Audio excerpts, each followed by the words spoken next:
സന്തോഷം. എന്തായാലും ഈ തരത്തിലാണെങ്കിലും നിങ്ങളോടൊപ്പമായിരിക്കാൻ കഴിയുക എന്നുള്ളത് ആൽക്കഹോളിക്സ് അനോണിമസിന്റെ എല്ലാ മീറ്റിങ്ങിലും പറയുന്ന ഒരു വാക്കാണ് സന്തോഷം, ഏറെ സന്തോഷം എന്നൊക്കെ. എന്താന്ന് ചോദിച്ചാൽ ഞാനിങ്ങനെ പലപ്പോഴും അറിയിച്ചിട്ടുണ്ട്, എന്താണ് ഈ സന്തോഷം? എല്ലാ മീറ്റിങ്ങും സന്തോഷം സന്തോഷം എന്ന് പറയുന്നത്. അപ്പൊ എനിക്ക് അവസാനം കിട്ടിയ ഒരു ഉത്തരം, ഈ നിമിഷം ഞാൻ മദ്യപിച്ചിട്ടില്ല എന്നുള്ളത് സന്തോഷത്തിന്റെ കാരണം. ഈ നിമിഷം ഞാൻ മദ്യപിച്ചിട്ടില്ല, അതുകൊണ്ടാണ് എനിക്ക് ഈ മീറ്റിങ്ങിലായിരിക്കാൻ കഴിയുന്നത്, ഈ മീറ്റിങ്ങിനോട് പൊരുത്തപ്പെടാൻ കഴിയുന്നു. നേരത്തെ ഉണ്ണിയാൻ തോന്നുന്നു മറ്റേ ബിഗ് ബുക്കിൽ നമ്മുടെ പടികളെ കുറിച്ചുള്ള ഭാഗം വായിച്ചു പോയപ്പോൾ ഇതുമായിട്ടൊന്നും പൊരുത്തപ്പെടാൻ പറ്റുകയില്ല എന്നുള്ള വാക്ക് പറഞ്ഞു. അപ്പൊ ആ ഒരു പൊരുത്തപ്പെടാൻ പറ്റുകില്ല എന്ന് വിചാരിച്ച, എനിക്ക് ചേർന്നതല്ല എന്ന് വിചാരിച്ച ഒരു പദ്ധതിയോട്, ഇത് എന്റെ പദ്ധതിയാണ്, എനിക്ക് വേണ്ടിയുള്ള പദ്ധതിയാണ്, എനിക്ക് നിലനിൽക്കണമെങ്കിൽ ഈ പദ്ധതിയോട് ഞാൻ ചേർന്നേ മതിയാവൂ എന്ന ഒരു തിരിച്ചറിവ് തന്നത് ആൽക്കഹോളിക്സ് അനോണിമസ്.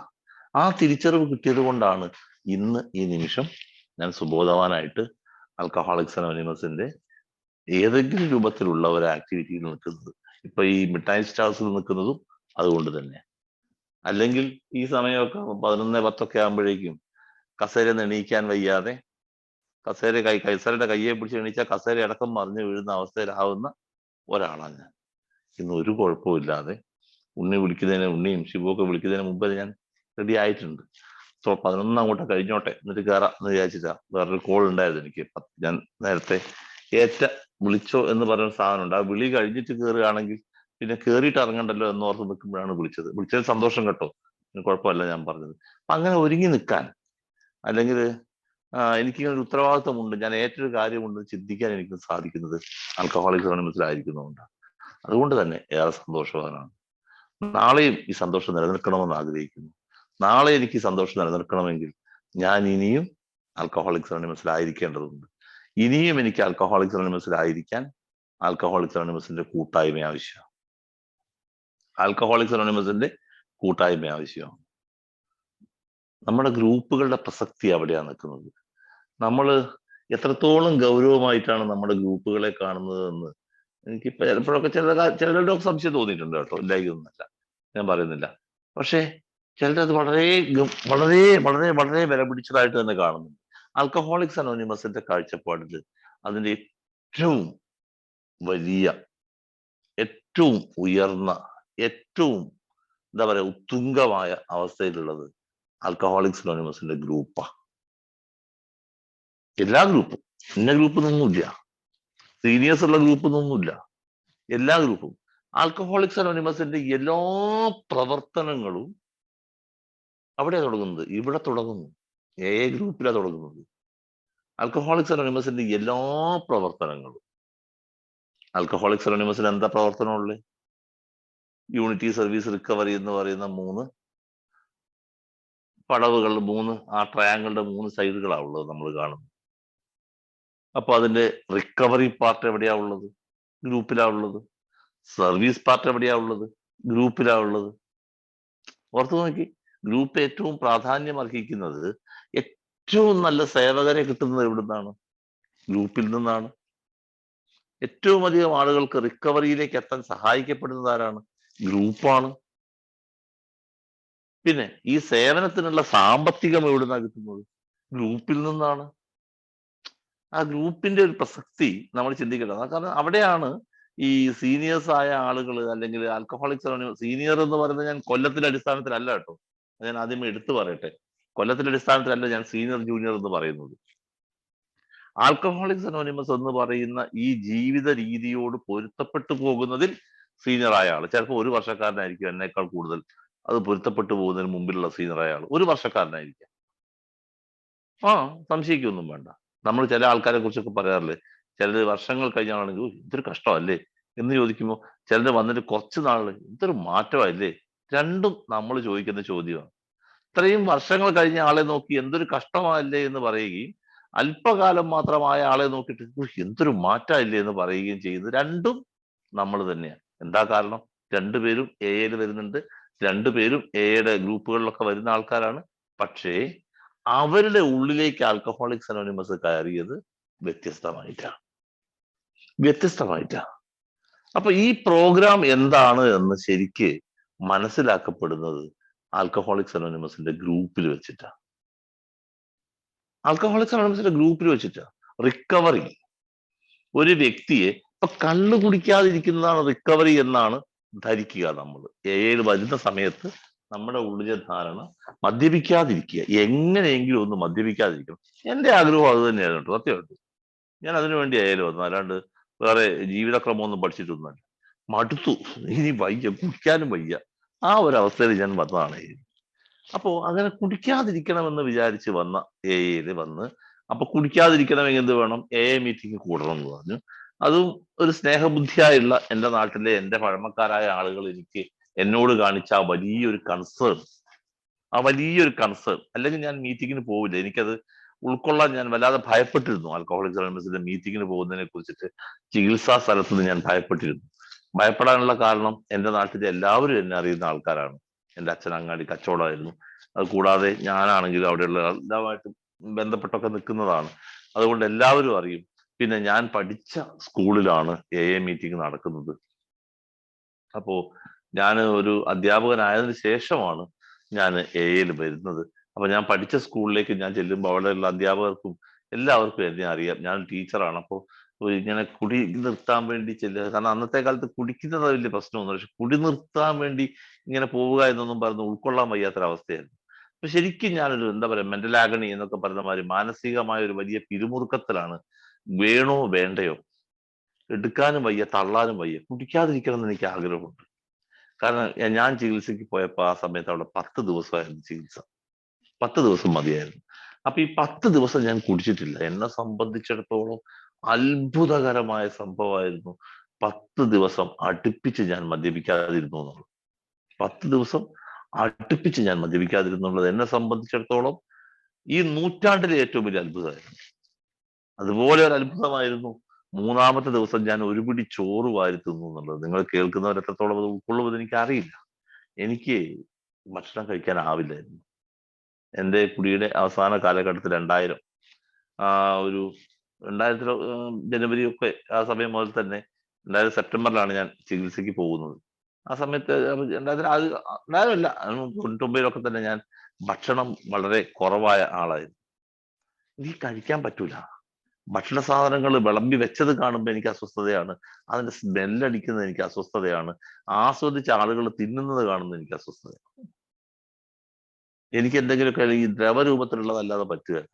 അപ്പൊ ഇത് കഴിക്കുമ്പോഴും ഞാൻ ചത്തുപോകാതിരിക്കാൻ വേണ്ടി ലസ്സിയോ അല്ലെങ്കിൽ ഇളനീര് ജ്യൂസോ എന്തെങ്കിലുമൊക്കെ ഉണ്ടാക്കി കഴിക്കുമായിരുന്നു, ഡ്രൈ അതായിട്ട്.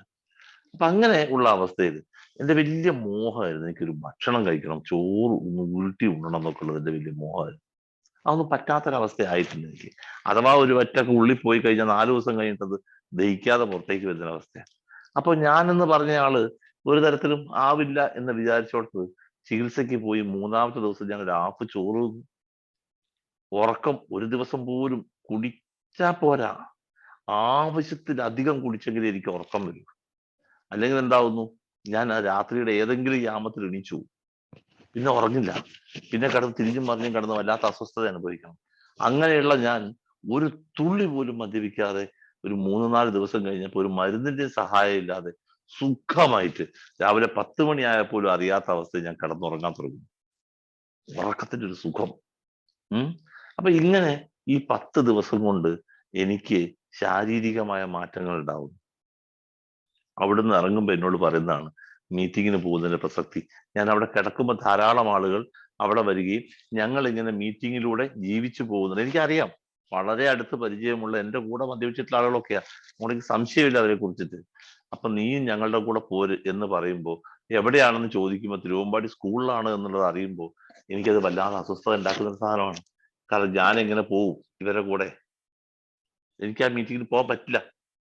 അപ്പോ അവിടെയാണ് ഞാൻ മനസ്സിലാക്കുന്ന എന്റെ സുഹൃത്തുക്കൾ എനിക്ക് വേണ്ടി കാണിച്ച ആ വലിയ പരിഗണന. അവരെന്നെ കാത്തു നിന്നു. അവരെന്നെ നിർബന്ധിക്കുന്ന രീതിയിലല്ലാതെ സ്നേഹപൂർവ്വം എന്നെ ആ മീറ്റിങ്ങിലേക്ക് കൊണ്ടുപോയി. ഞാൻ മീറ്റിങ്ങിലേക്ക് പോയി. പോകുന്നതിന് മടിയല്ല, ഒരു നാണക്കേട് എനിക്കുണ്ടായിരുന്നു. അവിടെ ചെന്ന് കഴിഞ്ഞപ്പോൾ ഞാൻ ബഹുമാനിക്കുന്ന ആളുകളൊക്കെ അവിടെ ഇരിക്കുന്ന ആൾക്കാരുണ്ട്, മീറ്റിങ്ങിലുണ്ട്. നമ്മുടെ പഴയ കാലത്ത് ഇപ്പോഴത്തെ ഫ്രീക്വന്റ്ലി ആസ്ക്ഡ് ക്വസ്റ്റ്യൻസ്, പണ്ടത്തെ 44 ക്വസ്റ്റ്യൻസ് എന്ന് പറഞ്ഞ പാർലമെന്റ് ആണ്.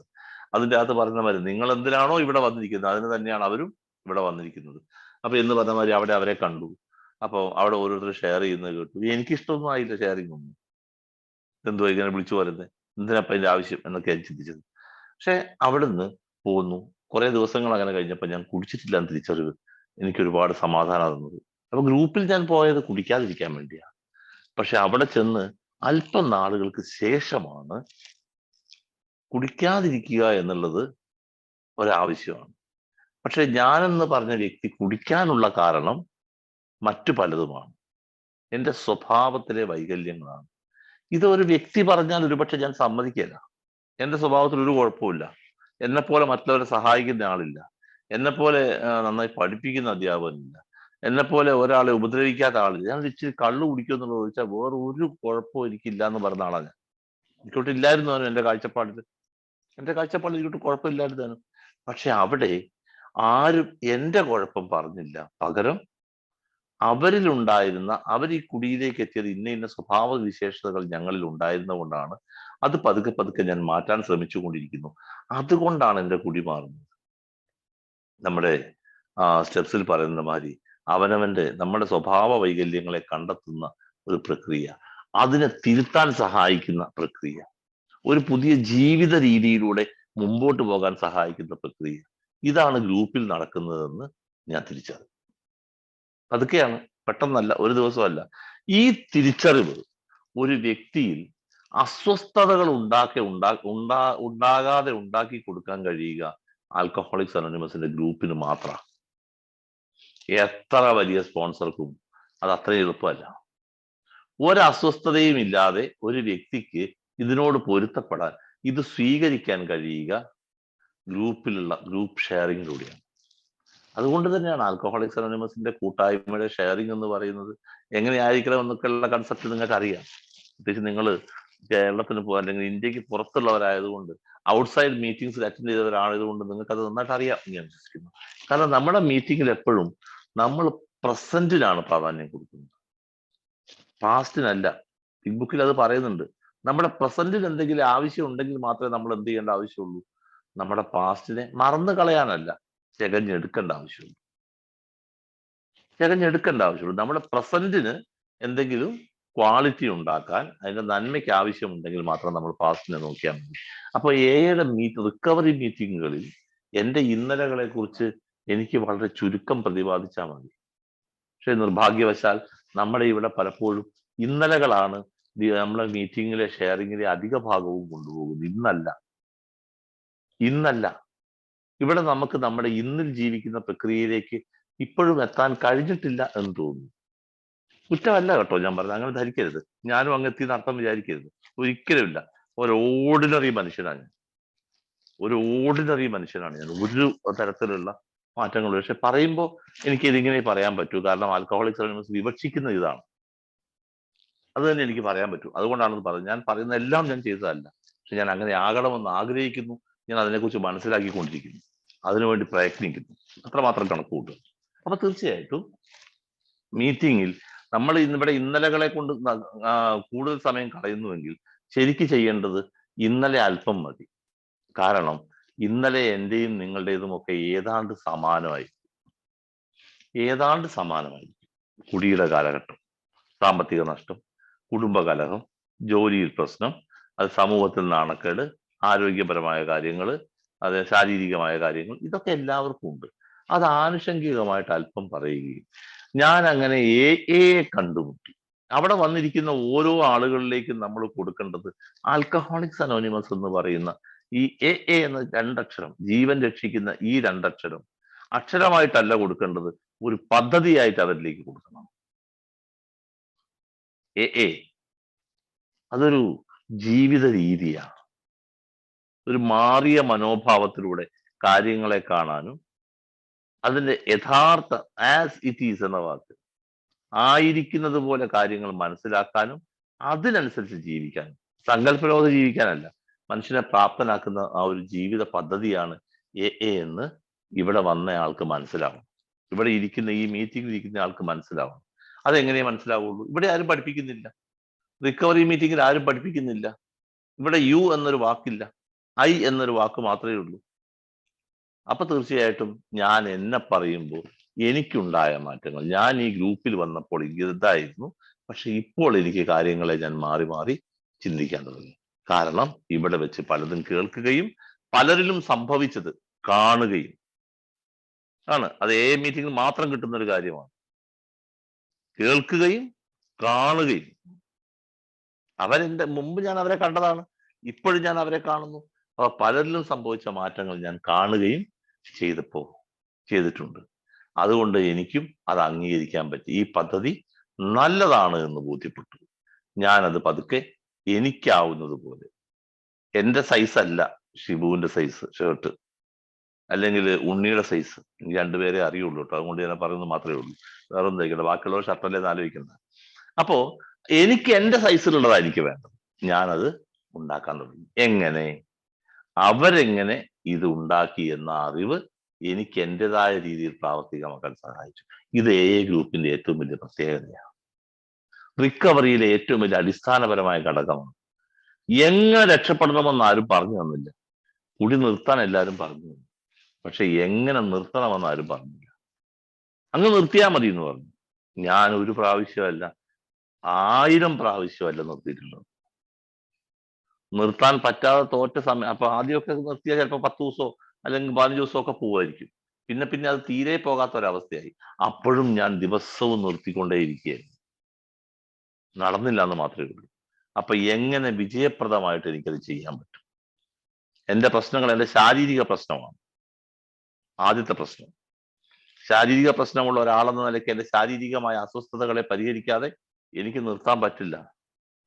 അപ്പൊ ആദ്യം എനിക്ക് മെസ്സേജ് തന്ന ആള് പറഞ്ഞു, അങ്ങനെ ബുദ്ധിമുട്ടുണ്ടെങ്കിൽ, മാഷിന് അങ്ങനെ ബുദ്ധിമുട്ടുണ്ടെങ്കിൽ നമുക്കൊരു ചികിത്സയ്ക്ക് പോകാം. കള്ളുകൂടി നിർത്താൻ ചികിത്സയ്ക്ക് എനിക്ക് ആലോചിക്കാൻ പോലും പറ്റില്ല. എന്റെ സുഹൃത്ത് മാഷ് തന്നെയാണ് ഇത് പറയുന്നത്. അവൻ എന്റെ വളരെ അടുത്ത ക്ലോസ് ഫ്രണ്ടാണ്. അവനിപ്പോ 23 വർഷമോ 24 വർഷമായിട്ടുണ്ടാവും കുടിക്കാതായിട്ട്. ഞാൻ കുടിക്കാതെ 21 വർഷം. അപ്പൊ എന്നെക്കാൾ 2 വർഷവും 3 വർഷവും കണ്ട് സീനിയറാണ്. അപ്പൊ അങ്ങനെ ഈ പറഞ്ഞ തരത്തില് ആദ്യം എനിക്ക് തന്നത് എന്റെ ശാരീരികമായ, സുഹൃത്തുക്കളെ, ഉറങ്ങാതിരിക്കുന്ന ഒരു മനുഷ്യന്, ഉറക്കം വരാത്തൊരു മനുഷ്യന് ഉറങ്ങാതിരിക്കാനൊന്നും കഴിയില്ല പദ്ധതി എന്നും പറഞ്ഞുകൊണ്ട്. അപ്പൊ ഉറങ്ങേണ്ട ആവശ്യമുണ്ടായിരുന്നു, ഭക്ഷണം കഴിക്കേണ്ട ആവശ്യമുണ്ടായിരുന്നു. ഇതെല്ലാം കഴിഞ്ഞപ്പോ അവിടുന്ന് ഇറങ്ങിയപ്പോ എന്നെ ചികിത്സിച്ച ആള് പറഞ്ഞു, ബിനോയുടെ രോഗം മാറിയിട്ടില്ല കേട്ടോ. ബിനോയുടെ രോഗം ഇതല്ല, ആൽക്കഹോളിസമാണ്. അത് അതുപോലെ ഇവിടെ വന്നപ്പോ എങ്ങനെ ഉണ്ടായിരുന്നു അതുപോലെ തന്നെ അവിടെ നിൽക്കുന്നുണ്ട് കേട്ടോ. അപ്പൊ ഞാൻ വിചാരിച്ചു അവിടുന്ന് 3 ദിവസം ഓരോ ഗ്ലൂക്കോസ് ഒക്കെ കയറ്റിയപ്പോ ഗ്ലൂക്കോസ് കയറിയാൽ ഈ സാധനം ഒഴുകി പോകുന്ന വിചാരിച്ചത്. ഇല്ല, അത് കാലങ്ങൾ കൊണ്ട് മാത്രം സംഭവിക്കുന്ന ഒരു സംഭവമാണ് എന്ന് പറഞ്ഞു. അപ്പൊ ഈ രോഗത്തുനിന്ന് അപ്പൊ ആൽക്കഹോളിസം എന്ന ഉറക്കത്തിന്റെ പ്രശ്നം പരിഹരിച്ചു, ഭക്ഷണം കഴിക്കാത്തതിന്റെ പ്രശ്നം പരിഹരിച്ചു, ആ ഒരു മനുഷ്യനെ കാണുമ്പോൾ അസ്വസ്ഥത പരിഹരിച്ചു. ഇനിയുള്ള കാര്യങ്ങളൊക്കെ ബിനോയ് തന്നെ ചെയ്യണം. ഞങ്ങൾക്ക് പറഞ്ഞു തരാൻ പറ്റില്ല, ഞങ്ങൾക്ക് ചെയ്തു തരാനും പറ്റില്ല. കണ്ടുപിടിക്കാൻ ഉപയോഗിക്കാവുന്ന ഒരു മെത്തേഡ് ആൽക്കഹോളിക്സ് അനോണിമസിന്റെ മീറ്റിംഗിൽ പോവുക, ചെവി തുറന്നിരുന്ന് കേൾക്കുക, മനസ്സ് ഏകാഗ്രമാക്കി കേൾക്കുക. ചിലതൊക്കെ നമുക്ക് അസ്വസ്ഥത ഉണ്ടാക്കുന്നതായിരിക്കും കേൾക്കുക, ചിലത് നമുക്ക് പണ്ടാരം കേൾക്കണ്ട, അവിടെ ഇരുന്നോ. പക്ഷെ അവിടെ ഇരിക്കുക. നമുക്ക് വേണ്ടത് വരുമ്പോൾ നമ്മൾ അവിടെ ഉണ്ടായിരിക്കണം. ആദ്യം നമുക്ക് വേണ്ടാത്തതാണ് വന്നതെങ്കിൽ നമുക്ക് വേണ്ടത് വരും. പലപ്പോഴും നമ്മുടെ സുഹൃത്തുക്കൾക്ക് പറ്റുന്നത് വേണ്ടത് വരുമ്പോൾ അവരവിടെ ഉണ്ടാവാതെ പോകും. ഉണ്ടായിരിക്കണം. അത് നമുക്ക് വേണ്ടത് മാത്രം എടുക്കുക, അത് പ്രാവർത്തികമാക്കി നോക്കുക. നല്ലതാണോ അത് തുടരുക. നിർബന്ധങ്ങളൊന്നും പറഞ്ഞില്ല. അപ്പോഴാണ് മീറ്റിങ്ങിൽ വന്നപ്പോ എൻ്റെ മുമ്പേ വന്നവരും പിമ്പേ വന്നവരുമായ ആളുകൾ അവര് എന്ന പദ്ധതിയിലൂടെ അവരുടെ ജീവിതത്തെ ക്രമീകരിക്കാൻ വേണ്ടി ചെയ്തത്, അവരുടെ ജീവിതത്തിലെ വൈകല്യങ്ങളെ അവർ കണ്ടെത്തി. 4-5 പടികളിലൂടെ അവരുടെ ജീവിതത്തിലെ വൈകല്യങ്ങളെ കണ്ടെത്തുകയും അത് പതുക്കെ പതുക്കെ പരിഹരിക്കുന്നതിന് വേണ്ടി പരിഹാരം ചെയ്യാനും മാപ്പ് പറയാനും ഒക്കെയുള്ള പ്രവർത്തനങ്ങൾ ചെയ്തതും, അങ്ങനെ ചെയ്തതിലൂടെ അവർക്ക് കിട്ടിയ മാനസികമായ ആ ഒരു സുഖം, ആ ഒരു സന്തോഷം, ആ പിരിമുറുക്കത്തിൽ നിന്ന് ആ ഒരു ഓയിലൊക്കെ സുഖമാക്കിയ അവസ്ഥയിലേക്ക് മാറിയത് അവർ പറഞ്ഞത് കേട്ടപ്പോ എനിക്കും ഇതൊക്കെ വേണമെന്ന് തോന്നി. അതിന് ഞാൻ മാനസികമായി ഒരുങ്ങേണ്ടതുണ്ടെന്ന് മനസ്സിലായി. ആദ്യമായിട്ട് മീറ്റിങ്ങിന് പോയപ്പോ ഈ 12 പടി വായിച്ചപ്പോ ഉണ്ണി വായിച്ച പോലെ ഇത് വല്ലാത്തൊരു പദ്ധതി, ഇതും കൊണ്ടൊന്നും പോകാൻ എന്നെ കൊണ്ടൊന്നും പറ്റുകയില്ല എന്ന് ഞാൻ മനസ്സിൽ ആലോചിച്ചതാ. ഇത് അമ്മക്ക് പറ്റിയ പണിയല്ല എന്ന്. പക്ഷേ അവര് പറഞ്ഞ ആ സുഖം, അവരനുഭവിച്ച ആ സുഖം, അവര് തിരിച്ചറിഞ്ഞ ആ ഒരു ജീവിതം എന്താണെന്ന് തിരിച്ചറിഞ്ഞു. മറ്റത് ഈ കുടിയുടെ കാലത്ത് ഒരു മായാലോകത്ത് കൂടിയാ പോയത്. ഒരു റിയാലിറ്റി ആയിട്ട് ഒരു ബന്ധവും ഇല്ലാത്ത ഒരു ലോകത്ത് കൂടിയാ പോയത്. ഒരു ഹാലൂസിനേഷനിലൊക്കെ കൂടിയായിട്ട് പോകുന്ന ഒരു അവസ്ഥയിൽ നിന്ന് ജീവിതത്തെ തിരിച്ചറിഞ്ഞുകൊണ്ട് അറിഞ്ഞ് അനുഭവിക്കാനുള്ള അവസ്ഥയെക്കുറിച്ച് അറിഞ്ഞപ്പോൾ എനിക്കും ഇത് വേണമെന്ന് തോന്നി. അങ്ങനെ വേണമെങ്കിൽ ഈ പടികൾ എനിക്കാവുന്നത് പോലെ ഞാൻ ചെയ്യേണ്ടതുണ്ട്. ഞാൻ ഓർക്കുക, ഞാൻ ഇപ്പൊ പലപ്പോഴും ആലോചിക്കാറുണ്ട് ചിലരൊക്കെ ചെയ്യുന്നത് പോലെ. കാരണം മീറ്റിങ്ങിന് വന്ന ആദ്യത്തെ മീറ്റിങ്ങിൽ തന്നെ നിങ്ങൾ പടി ചെയ്യണം എന്നൊക്കെ പറയുന്നത് കേൾക്കുമ്പോൾ അതുപോലെ എങ്ങാനും എന്നോട് ആരെങ്കിലും പറഞ്ഞിരുന്നെങ്കിൽ അന്ന് ഞാൻ മീറ്റിംഗ് നിർത്തിയേനെ. പക്ഷെ എന്നോട് പടി ചെയ്യാൻ ആരും പറഞ്ഞില്ല. പകരം അവര് പടി ചെയ്തതിലൂടെ കിട്ടിയ നേട്ടങ്ങൾ പറഞ്ഞു. എന്നാ പിന്നെ ഇത് എനിക്കും ഒന്ന് കിട്ടുമെന്ന് നോക്കണം. ഈ സന്തോഷം. അങ്ങനെയാണ് പതുക്കെ ഈ പടി ചെയ്യാനുള്ള ആവശ്യകതയിലേക്ക് ഞാൻ എത്തിയത്. ഏഴ് വന്നു. മാസങ്ങൾ കഴിഞ്ഞിട്ടും സ്വസ്ഥതയില്ല, സമാധാനമില്ല, കുടിക്കുന്നില്ല. ഞാൻ വിചാരിച്ചിരുന്നത് കുടി മാത്രമാണ് എന്റെ പ്രശ്നമെന്ന്. എന്റെ നാട്ടിലെ ഈ നാട്ടിലെ ഏറ്റവും സീനിയറായ അംഗം, എനിക്ക് ചെറുപ്പം മുതൽ എന്നെ അറിയാവുന്ന, എന്നെയൊക്കെ എടുത്തുകൊണ്ട് നടന്നിട്ടുള്ള രാജുവേട്ടനോട് ചേട്ടാ ഒരു സുഖമില്ല, വല്ലാത്ത അസ്വസ്ഥത എന്നൊക്കെ പറഞ്ഞ്, മോനെ ഒന്ന് പതുക്കെ നോക്കിക്കേ, ഈ പടികളൊക്കെ ഒന്ന് എന്തെങ്കിലുമൊക്കെ ചെയ്യാൻ പറ്റും, ഏതെങ്കിലുമൊക്കെ ഒന്ന് ചെയ്യാൻ പറ്റുമെന്ന് നോക്കിക്കേ എന്ന ആ വാക്ക് എന്നെ വല്ലാതെ സ്വാധീനിച്ചതാണ്.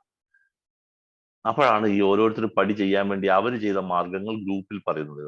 റിക്കവറിയുടെ പാതയിൽ ഗ്രൂപ്പിന്റെ ഏറ്റവും വലിയ പ്രാധാന്യമാണ് ഞാൻ ഈ പറയുന്നത്. അംഗങ്ങൾ മാത്രമല്ല, ലോകത്തിലെ എല്ലാ മനുഷ്യരും പഠിപ്പിക്കുന്നതിൽ വെറുപ്പുള്ളവരാ.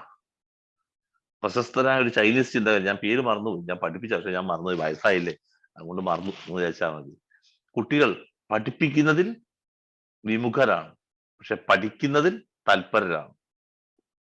പഠിപ്പിക്കുക എന്ന് പറഞ്ഞാൽ അവർക്ക് കേൾക്കാൻ ഇഷ്ടമല്ല, പക്ഷെ പഠിക്കാൻ അവർക്ക് ഇഷ്ടമാണ്. അതാ മാറ്റം. ഇത് തന്നെയാണ് ഇവിടെയും. കാരണം കുടി കൊണ്ട് മാനസികമായിട്ട് വല്ലാത്ത ഒരവസ്ഥയിലേക്ക് എത്തിയ ഒരാള്, നിഷേധ വ്യക്തിത്വത്തിന്റെ ഏറ്റവും മുകളിലെത്തിയ ഒരാള്, ഒന്നിനെയും അംഗീകരിക്കാതെ വർഷങ്ങളോളം മുമ്പോട്ട് പോയ ഒരാള് പെട്ടെന്നൊരു സുപ്രഭാതത്തില് ആരെങ്കിലും അത് ചെയ്യേ ഇത് ചെയ്യെന്ന് പറഞ്ഞാൽ കേൾക്കുവോ? ഞാൻ കേൾക്കുകയില്ല. എനിക്ക് ആലോചിക്കാൻ തന്നെ വയ്യ. അല്ലെങ്കിൽ അഹങ്കാരത്തിന്റെ കയ്യും കാലം വെച്ച കൂട്ടത്തിലാണ് ഞാൻ. എനിക്കത് പറ്റില്ല. അവിടെയാണ് നീ ചെയ്യെന്ന് പറയാതെ ഞാൻ ചെയ്തു, ഞാൻ അങ്ങനെ ശ്രമിച്ചു നോക്കി, ഞാൻ ശ്രമിച്ചത് ചിലത് പരാജയപ്പെട്ടു പോയി, ഞാൻ അങ്ങനെ ചെയ്യണമെന്ന് ആഗ്രഹിച്ചു, പക്ഷെ എനിക്ക് നടന്നില്ല, ഞാൻ ഇപ്പോഴും ചെയ്യാൻ ശ്രമിക്കുന്നു, അല്ലെങ്കിൽ ചെയ്തതിലൂടെ എനിക്ക് ഇത്ര വലിയ സന്തോഷം ഉണ്ടായി, എനിക്ക് കിട്ടിയ ആ ഒരു ആനന്ദം, അവരെനിക്ക് തന്ന ആ ഒരു സപ്പോർട്ട് പറയാൻ വയ്യ. ഇങ്ങനെ അവരവരുടെ ജീവിതത്തിൽ ചെയ്ത കാര്യങ്ങൾ ഇതെനിക്ക് മീറ്റിങ്ങിൽ മാത്രമേ കേൾക്കാൻ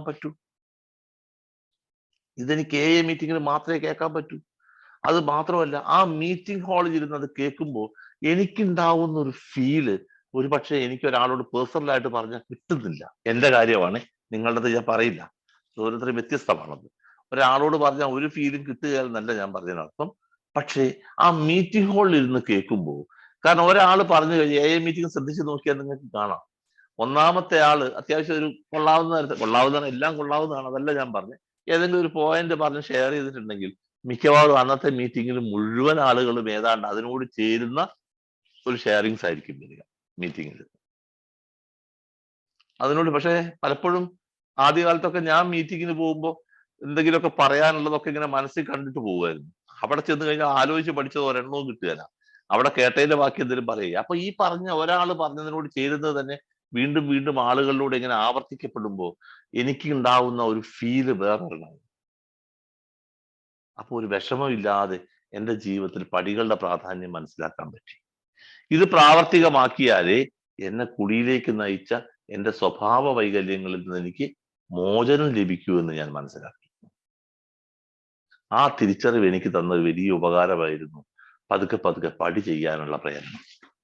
ചെയ്തു തുടങ്ങിയപ്പോ ആവുന്നത് പോലെ, അല്ലാണ്ട് അതിന്റെ സിസ്റ്റമാറ്റിക് ആയിട്ടൊന്നും അല്ല. അന്നൊന്നും ഇങ്ങനെ ഈ 12 പടികളെ കുറിച്ചൊന്നും, ഈ 12 and 12 എന്ന സാധനം ഒന്നും ഞാൻ കണ്ടിട്ടേ ഇല്ല, കേട്ടിട്ടേ ഉള്ളൂ, കണ്ടിട്ടില്ല. ബിഗ് ബുക്ക് കണ്ടിട്ടുണ്ട്, ബിഗ് ബുക്ക് മാത്രമാണ് ആ തരത്തിൽ കണ്ടത്. പിന്നെ കുറച്ച് പാംലെറ്റ്സ് ഒക്കെ കണ്ടിട്ടുണ്ട്, ബുക്സ് ഒന്നും കണ്ടിട്ടില്ല. പക്ഷേ അപ്പോ അന്ന് ആരും ഇങ്ങനെ പ്രത്യേകിച്ച് ഈ സ്റ്റെപ്പുകളെ ഒന്നും ഇങ്ങനെ എന്ന് പറയുന്നത് പോലെ വ്യവച്ഛേദിച്ചോ ആധികാരികമായിട്ടൊന്നും പറയാൻ ആരും തന്നെ കാര്യമായിട്ടില്ല. എല്ലാവരും അവരവരുടെ ജീവിതത്തിൽ ചെയ്ത കാര്യങ്ങളാ പറഞ്ഞു കേട്ടത്. അവരറിഞ്ഞ അവര് മനസ്സിലാക്കിയ സ്റ്റെപ്പ് അതനുസരിച്ച് അവര് ചെയ്തപ്പോ അവർക്ക് കിട്ടിയത്. അപ്പോ ഞാനും പതുക്കെ എനിക്ക് മനസ്സിലായ രീതി ചെയ്യാൻ തുടങ്ങി. എന്റെ അഹങ്കാരം പോയി എന്നല്ല, പക്ഷെ എന്റെ കാഠിന്യം കുറഞ്ഞു. പഴയ മാതിരി ഒന്നുമല്ല. മറ്റുള്ളവരെ പുച്ഛത്തോടുകൂടി കാണുന്ന ആ മനസ്ഥിതിയിൽ മാറ്റം ഉണ്ടായി. ഒരു ഞാനല്ല, എന്നേക്കാൾ വലിയവൻ ഉണ്ടെന്നുള്ളൊരു ചിന്തയൊക്കെ വന്നു തുടങ്ങി. മറ്റതല്ല, ഞാൻ തന്നെയാ വെല്ലുന്ന വിചാരിച്ചു. അപ്പൊ ഇങ്ങനെ കുറേശ്ശെ മാറാൻ, മറ്റുള്ളവരോട് കൂടെ ചേരാൻ, ഒന്നിച്ച് നിൽക്കാൻ, വിട്ടുവീഴ്ചകൾ ചെയ്യാൻ, ഇത് വീട്ടിലും നാട്ടിലും കൂട്ടായ്മയിലും ഒക്കെ ചെയ്യാനുള്ള ഒരു മാനസിക ഭാവത്തിലേക്ക് എന്നെ ഗ്രൂപ്പിന്റെ മീറ്റിംഗ്, ഒരാളെ ഞാൻ പറയില്ല, ആ കാലങ്ങളിൽ അവിടെ വന്നുപോയ എല്ലാവരും പുറത്തുനിന്ന് വന്നു. ഇപ്പൊ ഉദാഹരണം പറയുന്ന ഷാജി, മരിച്ചുപോയ സജിത്ത്, അതേമാതിരി ലാംബർട്ട് മാഷ്, ഇവരൊക്കെ അന്ന് തിരുവമ്പാടി മീറ്റിംഗിന് വരുന്നവരാണ്. എന്നേക്കാൾ സീനിയേഴ്സ് ആര്, മൊയ്തുട്ടിക്ക, ജോസഫ് മാഷ്, മരിച്ചുപോയ വയനാട്ടിലെ കൊടക്കച്ചിറ സണ്ണി, മരിച്ചുപോയ അബ്ദുള്ളാക്ക, അപ്പൊ ഇങ്ങനെ വയനാട് കൽപ്പറ്റയല്ലേ. അപ്പൊ ഇങ്ങനെ ഓരോ ആൾക്കാരുടെയും ഓരോ ആൾക്ക് ഞാൻ പറഞ്ഞ, ഞാൻ കേട്ട ഒരു ഷെയറിങ്ങും എനിക്ക് വെറുതെ ആയിട്ടില്ല. അവരുടെയൊക്കെ തീവ്രമാർന്ന അവരുടെ ആ അനുഭവങ്ങൾ എന്റെ ഇന്നലകളിലേക്ക് നോക്കാനും അതിൽ നിന്ന് ഇന്നിലേക്ക് വരാനും എന്നെ സഹായിച്ചിട്ടുണ്ട്. ഇത് ഗ്രൂപ്പിൽ കിട്ടുന്ന ഒരു അനുഭവമായി. ആൽക്കഹോളിക് അനോണിമസ് റിക്കവറിയിലെ ഏറ്റവും വലിയ ഘടകം. റിലാപ്സ് ആവാൻ ഏറെ സാധ്യതയുള്ള ഒരാളായിരുന്നു. കാരണം കള്ളു കുടിക്കുന്നത് എനിക്ക് അത്ര ഇഷ്ടമാണ്, അത്ര ഇഷ്ടമാണ്, അല്ലായികയല്ല. ഇപ്പോഴും ഒരു 2-3 വർഷം മുമ്പാന്ന് തോന്നുന്നു ഞാൻ കള്ളു കുടിക്കുന്ന സ്വപ്നം കണ്ടു. അന്ന് ഞാൻ 17 വർഷം കഴിഞ്ഞിട്ടുണ്ട്. കള്ളു കുടിക്കുന്ന സ്വപ്നം കണ്ടില്ല. ഞെട്ടി ഉണർന്ന് വേർത്ത് കാറിയൊന്നുമില്ല. കണ്ണു തുറന്നു, ലൈകല്ല, പക്ഷെ മറ്റു ഈ പ്രശ്നങ്ങളൊന്നും ഉണ്ടായില്ല. അതേമാതിരി പലപ്പോഴും ഞാൻ കുടിക്കുന്നതിനെ കുറിച്ച്, കുടിക്കാൻ വേണ്ടിയല്ല, കുടിക്കുന്നതിനെ കുറിച്ച് ആലോചിച്ചു. കുടിക്കുന്നതിനെ കുറിച്ച് ആലോചിക്കുന്ന ആ നിമിഷം ഒരേ ഹൈറ്റ്, ഒരേ പുറത്ത് തന്നെ വരുന്നത്. കുടിക്കാതിരിക്കേണ്ടതിന്റെ ആവശ്യകതയെ കുറിച്ച് കൂടെ എനിക്കറിയാം. അതിനെന്നെ സഹായിക്കുന്നത് ആൽക്കഹോളിക്സ് അനോണിമസിന്റെ കൂട്ടായ്മയാണ്, ഗ്രൂപ്പാ. ഇതും അതെ. ഇപ്പൊ ഞാനിത് പറഞ്ഞത് കൊണ്ട് തന്നെ ഞാൻ എന്റെ ആ സ്വഭാവത്തിന്റെ തീവ്രത ഇപ്പൊ ഞാൻ അറിയുന്നു. ഇതിപ്പോ എന്നെ ഒരിക്കൽ കൂടി ഇത് ഓർമ്മിപ്പിച്ചു, ഐ ആം ആൻ ആൽക്കഹോളിക് എന്ന് എന്നെ ഓർമ്മിപ്പിച്ചത് ഈ മിഡ് നൈറ്റ് സ്റ്റാർസ് ആണ്. നന്ദിയുണ്ട് എനിക്ക്. ഞാൻ പലപ്പോഴും ഇപ്പൊ കുറെ നാളുകളായിട്ട് ഓൺലൈൻ മീറ്റിങ്ങുകളിലേ പോകാറില്ലായിരുന്നു. കാരണം വേറൊന്നുമല്ല, ഓൺലൈൻ നല്ലതാണ്, എല്ലാം നല്ലതാണ്. പക്ഷെ അത് പലപ്പോഴും മറ്റു ചിലതിനെ നിങ്ങളല്ല കേട്ടോ, ഒരിക്കലും ധരിക്കരുത്, മിഡ് നൈറ്റ് സ്റ്റാർസ് അല്ല. കാരണം ഈ സമയത്ത് ഒരു പ്രശ്നവുമില്ല. നമ്മുടെ ഓഫ്ലൈൻ മീറ്റിംഗ് നടക്കുന്ന ഒരു 5 മുതൽ 7-8 മണി വരെയുള്ള സമയത്തെ പല മീറ്റിങ്ങുകളും ഓഫ്ലൈൻ മീറ്റിങ്ങുകൾ ഇല്ലാതാവാൻ കാരണമാക്കി. അപ്പൊ തീർച്ചയായിട്ടും സർവീസിലുള്ള ഒരാളെന്ന നിലയ്ക്ക് എനിക്ക് ഓഫ്ലൈൻ മീറ്റിംഗ് പ്രോത്സാഹിപ്പിക്കാനുള്ള ബാധ്യതയുണ്ട്. അപ്പൊ അതുകൊണ്ട് ആ സമയങ്ങളിൽ വിളിച്ച മീറ്റിങ്ങുകളിലൊന്നും, ആ സമയങ്ങളിൽ മാത്രമല്ല, ഓൺലൈൻ മീറ്റിങ്ങുകളിലൊന്നും ഞാൻ കയറാറില്ലായിരുന്നു. ഞാൻ വരുന്നില്ല, ഓഫ്ലൈൻ മീറ്റിംഗ് ഉണ്ട് എന്ന് പറഞ്ഞ് ഞാൻ ഒഴിവാകുകയായിരുന്നു. മറ്റൊന്നും കൊണ്ടുമല്ല, ഓഫ്ലൈൻ മീറ്റിങ്ങും ഓൺലൈൻ മീറ്റിങ്ങും റിക്കവറി വേയിൽ വളരെ വ്യത്യസ്തമാണ്. ഇവിടെ വേറെ മാർഗമില്ലാത്തത് കൊണ്ടാണ് ഈ ഓൺലൈൻ നിൽക്കുന്നത്. പക്ഷെ ഇവിടെ ഓഫ്ലൈൻ മീറ്റിങ്ങിന് മാർഗമുണ്ട്. ഓഫ്ലൈൻ മീറ്റിംഗിൽ ഞാൻ നേരത്തെ പറഞ്ഞ പോലെ ഓരോ വ്യത്യസ്തമായ ഷെയറിങ്സ് ഇങ്ങനെ കേൾക്കുമ്പോൾ, അത് കാണുമ്പോൾ, പറയുന്ന അവരുടെ മുഖത്തുണ്ടാവുന്ന മാറ്റങ്ങൾ കാണുമ്പോൾ, അത് കഴിയുമ്പോൾ എനിക്ക് അവരുടെ അടുത്ത് ചെന്ന് നിൽക്കുമ്പോൾ ഉണ്ടാവുന്ന ഒരു അവസ്ഥയൊക്കെ ഉണ്ട്. ഇതൊക്കെ ഗ്രൂപ്പ് തരുന്ന സപ്പോർട്ട്. ആദ്യകാലങ്ങളിൽ നമ്മൾ തന്നെ ഷെയറിങ് കേട്ട് ബഹുമാനിക്കുന്ന, ഞാൻ ഓർക്കുന്നുണ്ട് കൊടക്കച്ചിറ സണ്ണി എന്നെ ചേർത്ത് പിടിച്ചത്. മരിച്ചുപോയ സണ്ണിയില്ലപ്പം മരിച്ചുപോയതാണ്. ഒന്നുമല്ല, അന്ന് എയിലെ സീനിയേഴ്സിന്റെ പട്ടികയല്ല, ടി കെ രവിയേട്ടൻ നന്നായിട്ടുണ്ട് കേട്ടോ ഷെയർ ചെയ്തതെന്ന് പറയുന്നത് ഞാൻ ഓർമ്മിക്കുന്നു, ഇന്നലത്തെ പോലെ ഞാൻ ഓർമ്മിക്കുന്നു. അപ്പൊ തീർച്ചയായിട്ടും അത് കിട്ടുന്നത് ആ ഒരു ഓഫ്ലൈൻ മീറ്റിംഗില്ല. ഓഫ്ലൈൻ മീറ്റിംഗിൽ ഇല്ലെങ്കിൽ സർവീസ് ഇല്ല. പ്രിയ സുഹൃത്തുക്കൾ മനസ്സിലാക്കേണ്ട ഒരു കാര്യമല്ല. ഞാൻ ഓഫ്ലൈൻ മീറ്റിംഗിന് അല്ല ഓൺലൈൻ മീറ്റിംഗിന് ഒരിക്കലും കുറ്റം പറഞ്ഞ ആളല്ല ഞാൻ. പക്ഷെ അങ്ങനെ തെറ്റിദ്ധരിക്കപ്പെടുന്ന ഓഫ്ലൈൻ മീറ്റിംഗിൽ സർവീസ് ഇല്ല, സെവൻത് ട്രഡീഷൻ നടക്കില്ല. എയിലേക്ക് പുതിയ ആളുകൾ വന്ന് എയുടെ സർവീസ് രീതി പഠിക്കുന്ന സ്കൂളും ഓഫ്ലൈൻ മീറ്റിംഗ് തന്നെയാണ്. അവരെ കൂടെ കൂട്ടി നമ്മൾ 12ാം പടിക്ക് പോയി ഒക്കെയാണ് നമ്മളിത് ചെയ്യുക. അങ്ങനെയാണ് അവരെ അത് മനസ്സിലാക്കുക. അങ്ങനെയാണ് ഈ ഗ്രൂപ്പിന്റെ സെക്രട്ടറിയും ഡിസ്ട്രിക്ട് കമ്മിറ്റിയും ഏരിയ കമ്മിറ്റിയും ഒക്കെ മനസ്സിലാക്കുക, അതിന്റെ ആവശ്യകത മനസ്സിലാക്കുക. നമ്മുടെ ധാരണയിലുള്ളത് ചിലർക്കൊക്കെ ആളാവാൻ വേണ്ടി ചിലർക്കൊക്കെ കസേരയിൽ ഇരിക്കാൻ വേണ്ടി, ചിലർക്ക് അധികാരികളാവാൻ വേണ്ടിയുള്ളതാണ്. അതിനപ്പുറമുള്ള കുറെ മാനങ്ങളേലുണ്ട്. ആ ഒരു തരത്തിലേക്ക് പുതിയ ആളുകൾ വരുന്നത് ഈ ഓഫ്ലൈൻ മീറ്റിങ്ങിലൂടെയാണ്. അപ്പൊ തീർച്ചയായിട്ടും ആ തരത്തിൽ ഓഫ്ലൈൻ മീറ്റിംഗ് എന്നല്ല, എല്ലാ മീറ്റിംഗിൽ നിന്നും കിട്ടേണ്ടത് എനിക്ക് എന്നെ തിരിച്ചറിയാൻ കഴിയും. ആൽക്കഹോളിക്സ് അനോണിമസിനെ ഞാൻ പലപ്പോഴും പറയാറുള്ള ഒരു വാക്കുണ്ട്, അവനവനെ സുന്ദരനാക്കുന്ന പരിപാടിയാണ്. എന്നെ സുന്ദരനാക്കുന്ന പരിപാടിയാണ്. എങ്ങനെ? ഇവിടുത്തെ മിറർ ആൽക്കഹോളിക്സ്. ആൽക്കഹോളിക്സ് സാധാരണ കണ്ണാടിയിൽ നോക്കിയിട്ട് ഞാൻ എന്റെ കുറവുകളെ ഇങ്ങനെ കണ്ടെത്തി അത് പരിഹരിച്ച് ഞാൻ സുന്ദരനാവും. ഞാൻ തന്നെയാണ് ഇവിടുത്തെ ബ്യൂട്ടീഷ്യൻ. ഞാൻ തന്നെയാണ് ഇവിടെ തെറാപ്പിക്ക് വന്നിട്ടുള്ളത്, തെറാപ്പിക്ക് വന്നിട്ടുള്ളത്. അപ്പൊ എനിക്ക് എന്റെ കുറവുകളെ കാണിച്ചിരുന്ന ആൽക്കഹോളിക്സ് അനോണിമസ്. എങ്ങനെ? മറ്റുള്ളവരുടെ കുറവുകൾ പരിഹരിച്ചത് മാർഗത്തിലൂടെ. അപ്പൊ തീർച്ചയായിട്ടും പുതിയ ഒരാളെ സപ്പോർട്ട് ചെയ്യാൻ കഴിയും. ഈ മദ്യപാനത്തോട് ഇത്രയേറെ താല്പര്യമുള്ള എനിക്ക് ഇനി ഒരു കുടിയിലേക്ക് പോകാതിരിക്കാൻ ഉള്ള പ്രേരണ എന്താണ്? ഗ്രൂപ്പ് തന്നെയാ തരുന്നത്. എങ്ങനെ? ഇന്ന പ്രശ്നങ്ങളുണ്ട്, നമ്മൾ ആൽക്കഹോളിക് ആണ്, അതുകൊണ്ട് തന്നെ നമുക്ക് നിയന്ത്രിച്ച് കുടിക്കാൻ പറ്റില്ല. 21 കൊല്ലമായില്ലേ, ഇനിയിപ്പോ വേണം നിയന്ത്രിച്ച് കുടിക്കാമെന്ന് എനിക്ക് തോന്നിയാൽ 25 കൊല്ലം അയാൾ റിലാക്സ് ആയ കഥയാണ് ഞാൻ കേൾക്കാൻ പോകുന്ന അടുത്ത്. അപ്പൊ 21 കൊല്ലം ഞാൻ കണ്ടിട്ടുണ്ട് 25 കൊല്ലം അയാൾ റിലാക്സ് ആയി. പിന്നെ കേൾക്കേണ്ട കാര്യമില്ലല്ലോ. ഇതെനിക്ക് തന്നത് ഗ്രൂപ്പാ. റിലാപ്സ് ആവാനുള്ള പ്രേരണ ഉണ്ടായ ആൾക്കാർ, റിലാപ്സ് ആയ ആളുകളെല്ലാം വന്ന് പറഞ്ഞത് ഞങ്ങൾ കുറച്ച് നാളുകളായിട്ട് ഗ്രൂപ്പ് മീറ്റിംഗിൽ പങ്കെടുക്കുന്നില്ല. ഗ്രൂപ്പ് മീറ്റിംഗിന്റെ പ്രസക്തിയാണ് ഞാൻ പറയുന്നത്. അതുകൊണ്ട് തന്നെയാണ് ആൽക്കഹോളിക്സ് അനോണിമസിന്റെ ഈ പറയുന്ന കൂട്ടായ്മയ്ക്ക് റിലാപ്സ് പ്രിവെൻഷൻ പ്രോഗ്രാം എന്ന് പറയാറുണ്ട്. Relapse prevention program. Alcoholics anonymous ആണ് റിലാപ്സ് പ്രിവെൻഷൻ പ്രോഗ്രാം. ആൽക്കഹോളിക്സ് അനോണിമസിന്റെ കൂട്ടായ്മയിലൂടെ സ്ഥിരമായി സഞ്ചരിക്കുകയാണെങ്കിൽ അല്ലാത്തൊരു വ്യക്തിയിൽ റിലാപ്സ് സംഭവിക്കുന്നതിനേക്കാളും എത്രയോ ശതമാനം കുറവായിരിക്കും എയിലൂടെ സഞ്ചരിക്കുന്ന ഒരാൾക്ക് റിലാപ്സ് സംഭവിക്കുക. എ മീറ്റിങ്ങിന് പോയത് കൊണ്ട് റിലാപ്സ് സംഭവിക്കാതിരിക്കുകയൊന്നുമില്ല കേട്ടോ. എ മീറ്റിങ്ങിൽ കേൾക്കുന്നത് അവനവന് പറ്റുന്നത് പോലെ ജീവിതത്തിൽ പ്രാവർത്തികമാക്കിയാൽ മാത്രമേ റിലാപ്സ് സംഭവിക്കാതിരിക്കുള്ളൂ. ഇവിടെ വെച്ച് ഞാൻ തിരിച്ചറിയുന്നു, ഞാൻ ഒറ്റപ്പെട്ട് നടക്കരുത്. രണ്ടാമത്, ഭക്ഷണം കഴിക്കാതിരിക്കരുത്. ഹാൾട്ടൊക്കെ ഞാൻ തിരിച്ചറിയുന്നത് ഈ പറയുന്ന കൂട്ടായ്മയ്ക്കകത്ത് വെച്ചിട്ടാണ്. എന്റെ കുറവുകളെ ഞാൻ കണ്ടെത്തുന്നുണ്ട്. ഞാനൊരു പെർമനന്റ് ഡിസീസ് ബാധിച്ച ആളാണ്, ഞാനൊരു രോഗിയാണ് എന്ന് ഞാൻ സമ്മതിച്ചത് എന്റെ 10 ദിവസം കിടന്ന ആശുപത്രിയിൽ നിന്നല്ല. അവിടുന്ന് ഞാൻ മൂളിയാലും എനിക്ക് സംശയമായിരുന്നു. പക്ഷെ ആൽക്കഹോളിക്സ് അനോണിമസിന്റെ ഗ്രൂപ്പിൽ വന്നു കഴിഞ്ഞപ്പോ, അവിടെ വന്ന പലരും സംസാരിക്കുന്നത് കേട്ടപ്പോ, എസ്പെഷ്യലി 1-2 റിലാപ്സുകാർ അവരുടെ എക്സ്പീരിയൻസ് പറഞ്ഞത് കേട്ടപ്പോ എനിക്ക് ഉറപ്പായി ഞാനൊരു രോഗിയാണ്. ഞാൻ സമ്മതിച്ചു. എന്നിട്ടും എവിടെയോ ഉണ്ടായിരുന്ന ലേശ സംശയമാണ് 8 മാസം കഴിഞ്ഞപ്പോ എന്നെ റിലാപ്സ് ആക്കിയത്. അതോടെ 100% ഉറപ്പായി. പിന്നെ എനിക്ക് സംശയം ഉണ്ടായിട്ടില്ല. അത് കൂട്ടായ്മയെന്ന് കിട്ടിയതാ. അപ്പൊ എന്റെ റിലാപ്സിനെ തടയണമെങ്കിൽ എനിക്ക് എന്ത് വേണം? ഞാൻ ബലഹീനനാണ്, ഞാൻ ശക്തിഹീനനാണ്. ഒരു കാര്യത്തിൽ മാത്രമല്ല, എന്റെ ജീവിതം അനിയന്ത്രിതമായി പോയിട്ടുണ്ട്. അതിനെ നിയന്ത്രിക്കണമെങ്കിൽ ചില പ്രത്യേക മാർഗങ്ങളിലേക്ക് ഞാൻ മാറണം. ഇന്നലെ പോയ അവസ്ഥയിൽ പോയാൽ ഞാൻ ഇന്നും രക്ഷപ്പെടില്ല. രക്ഷപ്പെടണമെങ്കിൽ ഇന്നലെ പോയ അവസ്ഥയിൽ നിന്ന് മാറി ഞാൻ പുതിയൊരു അവസ്ഥയിലേക്ക് മാറേണ്ടതുണ്ട്. ഇതൊക്കെ കൂട്ടായ്മയാണ് കിട്ടിയത് എനിക്ക്. ആൽക്കഹോളിക്സ് അനോണിമസ് ലിറ്ററേച്ചറുകളെ കുറിച്ചുള്ള അറിവ്, റിക്കവറിയുടെ സമയത്ത് ലിറ്ററേച്ചർ എങ്ങനെ സഹായിക്കുമെന്നുള്ള അറിവ്, ബിഗ് ബുക്ക് വായിക്കുന്നത് കൊണ്ടുള്ള മെച്ചം, ഈ പറയുന്ന ഡെയിലി റിഫ്ലക്ഷൻസ്. അന്ന് ലിവിങ് സോബർ ഒന്നും നമ്മുടെ നാട്ടിൽ എത്തിയിട്ടില്ല. സുബോധ ജീവിതം മലയാളത്തിൽ വളരെ അടുത്ത കാലത്താണ്, ഇംഗ്ലീഷിലും എത്തിയിട്ടില്ല.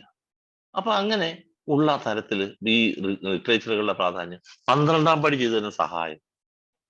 ആ കാലത്ത് 12ാം പടി കുറേയും കൂടെ ആഴത്തിലുള്ളതായിരുന്നു. ഇപ്പൊ മോശമെന്നല്ല ഞാൻ പറഞ്ഞത്, കുറേയും കൂടെ ആഴത്തിലായിരുന്നു.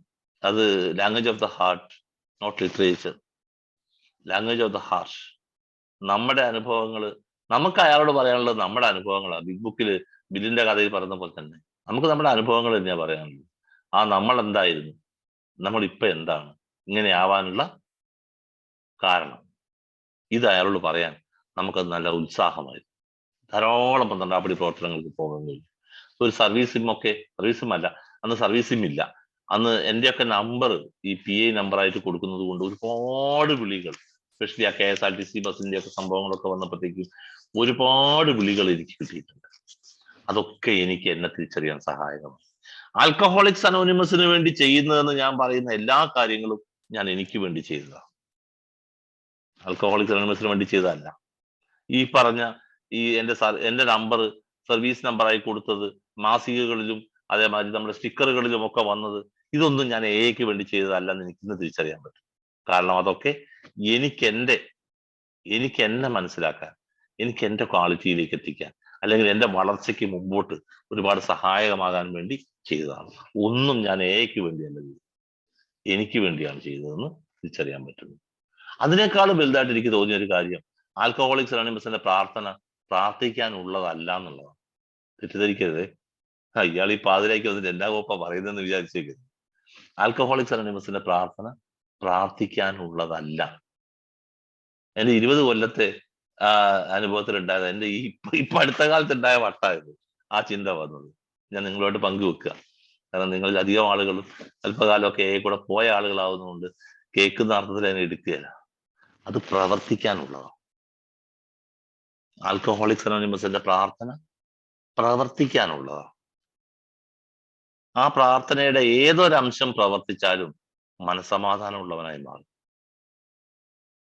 മാറ്റാൻ പറ്റാത്തതിനെ സ്വീകരിക്കാൻ പ്രശാന്തമായ മനസ്ഥിതി ഉണ്ടായാലും അശാന്തമായ മനസ്ഥിതി കൊണ്ടാണെങ്കിലും മാറ്റാൻ പറ്റാത്തതിനെ സ്വീകരിച്ചാൽ അസ്വസ്ഥതകളിൽ നിന്ന് നമ്മൾ മാറും.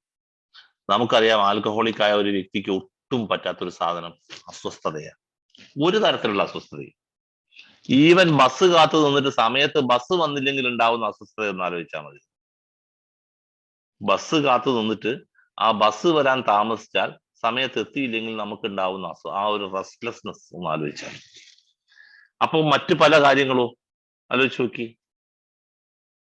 മാറ്റാൻ പറ്റാത്തതാണ്, പക്ഷെ നമുക്കത് അസ്വസ്ഥത ഉണ്ടാക്കുന്നു. മാറ്റിയേ മതിയാവുള്ളൂ. നമുക്ക് പറ്റാത്തതാന്ന് പറഞ്ഞാൽ എന്നാ പിന്നെ ഈ കോപ്പൊന്ന് മുത്താവോ നോക്കിയിട്ടേ ഉള്ളൂ എന്നുള്ള ആ ഒരു പഴയ ഡയലോഗ് ഇതാ വരിക. അതായിരുന്നു ചെയ്തിരുന്നത്. അങ്ങനെ ഇരുമ്പിന്റെ മുകളിൽ കടിച്ച് പല്ല് പോവുക ചെയ്തത്. ഇരുമ്പിനൊന്നും പറ്റിയില്ല. എന്നിട്ട് പിന്നെയും കടിക്കാൻ പറ്റുമെന്ന് ആലോചിച്ചു. കടിച്ചിട്ട് കാര്യമില്ലാന്ന് ചിന്തിക്കാൻ തോന്നിയില്ല. ഇവിടെ വന്നു കഴിഞ്ഞപ്പോ പലതിനെയും മാറ്റാൻ പറ്റാത്തതാണ് ചിന്തിക്കാൻ തുടങ്ങി. എനിക്ക് പറ്റാത്തത് ദൈവത്തിന് പറ്റും. I can't but he can. വലിയൊരു ചിന്തയായിട്ട് എനിക്ക് തോന്നിയൊരു കാര്യമാണ്. I can't but he can. എനിക്ക് കഴിയാത്തത് എന്നേക്കാൾ വലിയവന് കഴിയുമെന്ന് തോന്നാത്തത്. അതുകൊണ്ട് എനിക്ക് പറ്റില്ല എന്ന് വെച്ച് ഞാൻ മാനസികമായിട്ട് സ്വീകരിച്ച പലതും പതുക്കെ ഞാൻ തന്നെ മാറ്റിയിട്ടുണ്ട്. മാറ്റാൻ പറ്റാത്തതെന്ന് ഓർത്ത് ഞാൻ സ്വീകരിച്ചത് എന്നേക്കാൾ വലിയൊരു ശക്തിയുടെ സഹായത്തോടുകൂടി പിന്നീട് ഞാൻ പോലും അറിയാതെ അത് മാറ്റാൻ എനിക്ക് കഴിഞ്ഞത്. എന്റെ സ്വഭാവങ്ങളിലെ മാത്രമല്ല, എന്റെ ഡേ ടു ഡേ ലൈഫിലെ പല കാര്യങ്ങളാണ് ഞാൻ പറഞ്ഞത്, പല വ്യക്തികളുമായിട്ടുള്ള കാര്യങ്ങളുണ്ട്. അപ്പൊ ഈ പ്രാർത്ഥന എന്ന് പറഞ്ഞത് ഉരുവിടാനുള്ളതല്ല. പ്രവർത്തിക്കുന്ന ഒരു കൂട്ടം മദ്യാസക്തരുടെ കൂട്ടായ്മയാണ് ആൽക്കഹോളിക്സ് അനോണിമസ് എന്ന് പറയുന്നത് പോലെ, സമയാകുമ്പോൾ ഒന്ന് പറയണേ. അപ്പം എന്ന് പറയുന്നത് പോലെ ഇത് പ്രവർത്തിക്കുന്നതാണ്. അതുകൊണ്ട് തന്നെ ഇതിന്റെ പ്രാർത്ഥനയും പ്രവർത്തിക്കുന്നതാണ്. ഞാൻ പ്രവർത്തിക്കേണ്ടതാണ്. ആൽക്കഹോളിക്സ് അനോണിമസിലെ ഓരോ കാര്യങ്ങളും ഞാൻ ചെയ്യേണ്ടതാണ്. ഞങ്ങൾ എന്ന് നമ്മൾ നമ്മുടെ ആ ഒരു കൂട്ടായ്മയുടെ ഐക്യത്തിൽ പറയുന്നുണ്ടെങ്കിലും ഞാൻ ചെയ്യേണ്ടതാണ്. എന്റെ റിക്കവറി എന്റെ കയ്യിലാവുള്ളൂ. എയുടെ സഹായത്താൽ അത് വാങ്ങിയെടുക്കണമെങ്കിൽ ഞാൻ പോകണം. മീറ്റിങ്ങിൽ ഞാൻ ആയിരിക്കണം. ഞാൻ ഷെയർ ചെയ്യേണ്ടത് ഞാൻ ഷെയർ ചെയ്യണം. മീറ്റിങ്ങിൽ ഏറ്റെടുക്കേണ്ട ഉത്തരവാദിത്തങ്ങൾ ഞാൻ ഏറ്റെടുക്കണം. ചില ആളുകൾ പറയും, ഓ എനിക്ക് എന്റെ കുടിയുടെ കാര്യത്തിന് വേണ്ടി വന്നാ, അല്ലാണ്ട് വേറെ സ്ഥാനത്തിനൊന്നുമല്ല. സ്ഥാനമൊന്നുമല്ല സുഹൃത്തുക്കളെ. എയിലെ ചില ഉത്തരവാദിത്തങ്ങളൊക്കെ ചെയ്യേണ്ട ഉത്തരവാദിത്തം നമുക്കുണ്ട്. ഇപ്പൊ തന്നെ ഈ മീറ്റിങ്ങിൽ ലിങ്ക് ഉണ്ടാക്കി ഒരാൾ അയക്കുന്നുണ്ട്. അതിന് ഞാൻ അയക്കുന്നില്ല, വേറുള്ളവർ അയച്ചോട്ടെ എന്ന് വിചാരിച്ചപ്പോൾ എല്ലാവർക്കും ഉത്തരവാദിത്തങ്ങളുണ്ട്.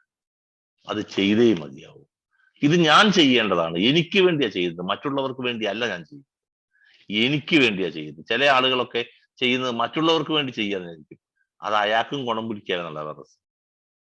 എനിക്ക് വേണ്ടിയാണ് ഞാൻ ചെയ്യുന്നത്. എനിക്കതിന് അവസരം തന്നതിന് ദൈവത്തോട് നന്ദി പറയുക ഞാൻ ചെയ്യുന്നത്. ഇന്നലെ വരെ ഞാൻ ചെയ്തതിന് കണക്ക് പറയുന്നവനായിരുന്നു ഞാനെങ്കിൽ ഇന്ന് എനിക്ക് കൂടുതലായി ചെയ്യാൻ എന്തെങ്കിലും കാര്യങ്ങൾ കഴിഞ്ഞിട്ടുണ്ടെങ്കിൽ അതിന് ദൈവത്തോട് നന്ദി പറയാൻ ഞാൻ തയ്യാറാണ്. ഇങ്ങനെ ഒരു മനോഭാവം തന്നത് എയിലെ ഒരു ഷെയറിംഗ്. ആൽക്കഹോളിക്സ് അനോണിമസിന്റെ കൂട്ടായ്മയിൽ നിന്ന് കിട്ടുന്ന നേട്ടത്തെ കുറിച്ച് ചോദിച്ചാൽ ഒരു ഉദാഹരണം കൂടെ പറഞ്ഞ് ഞാൻ അവസാനിപ്പിക്കാം. ഒരുപാടുണ്ട് എ ഗ്രൂപ്പിനെ കുറിച്ച് പറഞ്ഞാൽ. ഒരു വ്യക്തിയെ അടിമുടി മാറ്റാൻ നല്ലൊരേ കൂട്ടായ്മയ്ക്ക് കഴിയും. കൂട്ടായ്മ എന്ന് പറഞ്ഞാൽ ആരാ? നമ്മൾ തന്നെയാണ് കൂട്ടായ്മ. പലപ്പോഴും വന്ന ഒരു പുതുമക്കാരന് ഒരു സ്പോൺസറോ മറ്റോ ആവാതെ തന്നെ നമുക്ക് എന്ത് ചെയ്യാൻ പറ്റും? ഗ്രൂപ്പിലൂടെ സ്പോൺസറിങ് ചെയ്യാൻ പറ്റും. കാരണം അവന് മനസ്സിലാവുന്ന ഭാഷയിൽ കൊച്ചു കൊച്ചു അനുഭവങ്ങളെ നമ്മൾ ഓരോ ദിവസവും ബോധപൂർവം പങ്കുവെക്കുന്നതിലൂടെ, അവിടെയാണ് സർവീസ് ഓറിയന്റഡ് ആയ കുറെ ആളുകളുടെ പ്രസക്തി. ഗ്രൂപ്പിൽ വന്നിരിക്കുന്ന ആളെ മനസ്സിലാക്കിക്കൊണ്ട് തന്നെ നമുക്ക് എന്ത് ചെയ്യാൻ പറ്റും? നമ്മുടെ എക്സ്പീരിയൻസ് ഷെയർ ചെയ്യാൻ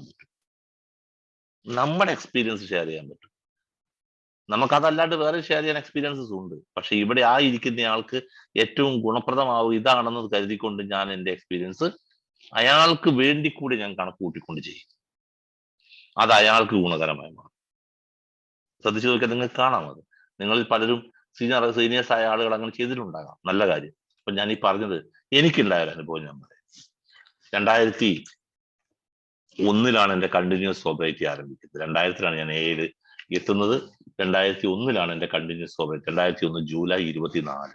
ഞാൻ ഇന്നാൾ ടോക്കൺ വാങ്ങിയപ്പോൾ ഷിബു എന്നെ വിളിച്ചിരുന്നു. എന്നോട് അന്ന് വരുന്നോ എന്നൊക്കെ ചോദിച്ചു. എനിക്ക് ചില സാങ്കേതിക കാരണങ്ങളും പിന്നെ ഞാൻ ഓൺലൈൻ മീറ്റിങ്ങിൽ ഇങ്ങനെ പോകാറില്ലാത്തതുകൊണ്ട് കൂടിയാണ് ഞാൻ അന്ന് അത് ഇല്ല എന്ന് പറഞ്ഞത്. അപ്പോ പിന്നെ ഇന്ന് എന്താ ചോദിക്കും? ഒന്നുമില്ല, ഞാൻ അത് പറഞ്ഞു കഴിഞ്ഞപ്പോൾ ഞാൻ ഓർത്തു നൈറ്റിൽ വരുന്നതുകൊണ്ട് കുഴപ്പമൊന്നുമില്ലായിരുന്നു. കാരണം ഇവിടുത്തെ മീറ്റിങ്ങുകളെ ബാധിക്കുന്നേ ഇല്ല. പിന്നെ ഇപ്പൊ അതിനുള്ള പ്രശ്നമില്ലല്ലോ എന്ന് ഞാൻ വിചാരിച്ചിരുന്നു. അത് പിന്നത്തെ കാര്യം. അപ്പൊ അന്ന് എൻ്റെ ആക്ച്വൽ ബർത്ത് ഡേറ്റ് അല്ല, ജൂലൈയിൽ കഴിഞ്ഞതാണ്. അപ്പൊ ടോക്കൺ വാങ്ങിയില്ല. കാരണം കോവിഡ് ഒക്കെ ആയിരുന്നു. അപ്പൊ ഏതെങ്കിലും ഗ്രൂപ്പ് മീറ്റിംഗ് തുടങ്ങിയിട്ട് ഒരു മീറ്റിംഗിൽ വൈകുന്നേരം മീറ്റിംഗിൽ ചെല്ലുമ്പോൾ ഒരു ടോക്കണുമായിട്ട് പോവുക. എന്നിട്ട് അവിടുത്തെ ഗ്രൂപ്പ് സെക്രട്ടറിയോട് അല്ലെങ്കിൽ ഗ്രൂപ്പിൽ ഉത്തരവാദപ്പെട്ടവരോട് ചോദിക്കുക, എനിക്കൊരു ടോക്കൺ ഇവിടുന്ന് തരാൻ പറ്റുമോ എന്ന് ചോദിക്കുക. അങ്ങനെ ഇങ്ങോട്ട് വാങ്ങാം എന്ന് വിചാരിച്ചിരുന്നു. ഞാനത് ഒരു ഫംഗ്ഷനിലൊന്നും അല്ലാതെ വാങ്ങണം എന്ന് വിചാരിച്ചിരുന്നതാണ്. എളിമകൊണ്ടൊന്നും അല്ലട്ടോ, അതും പറഞ്ഞുതരാം. പ്രത്യേക സാഹചര്യം. പിന്നെ എനിക്ക് ഞായറാഴ്ചകളിലൊന്നും ഞാൻ ഇവിടെ ഇല്ല. മിക്കവാറും പരിപാടികളിൽ എവിടെയെങ്കിലുമൊക്കെ ആയിരിക്കും. അതുകൊണ്ടൊക്കെ ആയിരുന്നു അങ്ങനെ വിചാരിച്ചിരുന്നത്. അപ്പാണ് ഞാൻ ചികിത്സ കഴിഞ്ഞ് ആ ഹോസ്പിറ്റലിൽ, അന്ന് അവിടെ ഞങ്ങൾ ഡോൺ ബോസ്കോ എന്ന് പറഞ്ഞ ഹൗസിലായിരുന്നു മീറ്റിംഗ് നടന്നുകൊണ്ടിരുന്നത് ആ കാലത്ത്. അത് കഴിഞ്ഞ് പിന്നെ ഇപ്പൊ ഡോൺ ബോസ്കോ ഹൗസിൽ ഞങ്ങൾക്ക് അന്ന് സപ്പോർട്ട് അച്ഛനില്ല. അപ്പൊ ഇപ്പൊ ഞങ്ങൾ ഹോസ്പിറ്റലിൽ തന്നെ മീറ്റിംഗ് നടക്കാറുണ്ട്. ഈ കൊറോണയായിട്ട് 2 വർഷമാണ് മീറ്റിംഗ് ഇല്ലായിരുന്നു. അപ്പോ ഡിസംബർ 26 അപ്പൊ എന്നെ ഒരു സിസ്റ്ററാണ് ചികിത്സിച്ച സിസ്റ്റർ എന്നെ വിളിച്ചിട്ട് പറഞ്ഞു, ബിനോയ് നമുക്ക് ഇവിടെ ഒരു മീറ്റിംഗ് തുടങ്ങാം, ബിനോയ് ഇന്നൊന്ന് വരുമോ, വൈകുന്നേരം ഒന്ന് വരുമോ എന്ന് വെച്ചു. ഞാൻ സിസ്റ്ററെ, ഞാനിന്ന് രാവിലെ 2 പരിപാടിയിലാണുള്ളത്. ഒന്ന് രാവിലെ എനിക്ക് കേരള ഇന്റർഗ്രൂപ്പിന്റെ ഒരു പരിപാടി ബാലുശ്ശേരിയിലുണ്ട്. അത് കഴിഞ്ഞ് ഉച്ച കഴിഞ്ഞ് കുന്നമംഗൽ ഇന്റർഗ്രൂപ്പിന്റെ വാർഷികമാണ്. അപ്പൊ അതിന് പോകണം. അപ്പൊ സിസ്റ്ററിന്റെ ടോണിൽ ഒരു ചെറിയ ഒരു എനിക്ക് ഫീൽ ചെയ്തു. സിസ്റ്ററെ എപ്പോഴാ പരിപാടി? ഞാൻ പറഞ്ഞു ഒരു 4 മണി കഴിയുമ്പോഴാണ്. ഞാൻ പറഞ്ഞു സിസ്റ്റർ, ഞാൻ എങ്ങനെയെങ്കിലും ഒരു 4:30 ആകുമ്പോഴേക്ക് എത്താവോ എന്ന് നോക്കട്ടെ. 3 മണിക്കാണ് കുന്നമംഗലത്തെ പരിപാടി. അപ്പൊ അത് കയറി ഉദ്ഘാടനം കഴിച്ച് ഞാൻ അവരോട് ചോദിച്ചിട്ട് ചാടി വരാമോ എന്ന് നോക്കട്ടെ എന്ന് പറഞ്ഞു. അങ്ങനെ 4:30 എന്ന് പറഞ്ഞ 4:30 കഴിഞ്ഞു ഞാൻ വരുമ്പോൾ. അപ്പൊ ഞാൻ അവിടുന്ന് പോരുക എന്ന് പറഞ്ഞപ്പോൾ അവിടെ തന്നെ മീറ്റിംഗിൽ ഉണ്ടായിരുന്ന പ്രമോദ്, അയാളും ഈ അഗസ്ത്യമൊഴി ചികിത്സ കഴിഞ്ഞ ആളാണ്. അവനൊരു സുഹൃത്ത് രാജേഷ്, ഇവർ രണ്ടുപേരും എൻ്റെ കൂടെ കാറിൽ കയറി ഞങ്ങൾ ഇവിടെ വന്നു. ഇവിടെ സിസ്റ്ററെ വിളിച്ച് കണ്ടപ്പോൾ ഒരാളും വന്നില്ല ബിനോയ്. സിസ്റ്റർ ഭയങ്കര സങ്കടത്തോടെ, ഒരാളും വന്നില്ല ബിനോയ് എന്ന് പറഞ്ഞു. അപ്പൊ എനിക്കൊരു വല്ലാത്ത വിഷമം. അപ്പൊ ഞാൻ ചോദിച്ചു, സിസ്റ്ററെ എനിക്ക് 9-ാം തീയതി ഇവിടുന്ന് ടോക്കൺ തന്നേക്കാവോ? നമുക്ക് അതായത് മീറ്റിംഗ് അന്നങ്ങ് ആരംഭിക്കാം. 2-ാം തീയതി ഞായറാഴ്ചയാണ്, പക്ഷെ ഞാനന്ന് രാജാക്കാണ്, അതുകൊണ്ട് പറ്റില്ല. അപ്പൊ 9-ാം തീയതി എനിക്ക് ഇവിടുന്ന് ടോക്കൺ തന്നേക്കാവോ? പെട്ടെന്ന് എടുത്ത് തീരുമാനം. കാരണം അന്ന് മീറ്റിംഗ് ആക്കാം നമുക്ക്. അപ്പൊ അന്ന് മീറ്റിങ്ങിനുള്ള ആളൊക്കെ ഉണ്ടാവുന്നു. അങ്ങനെയാണ് 9-ാം തീയതി ഞാൻ ടോക്കൺ വാങ്ങിയത് പെട്ടെന്ന്. അതാണ്. അപ്പോൾ തീർച്ചയായിട്ടും ആ സമയത്ത് വന്ന ഒരുപാട് ഈ പറഞ്ഞ തിരിച്ചറിവിലൊന്നാണ് ഞാൻ ഈ പറഞ്ഞ പ്രാർത്ഥനയെ കുറിച്ച് പറഞ്ഞത്. പ്രവർത്തിക്കേണ്ടത് തന്നെയാണ്. അസ്വസ്ഥതകളിൽ നിന്ന് മാറാൻ ആൽക്കഹോളിക്സ് അനോണിമസിന്റെ അത്രയും സഹായിക്കുന്ന വേറൊരു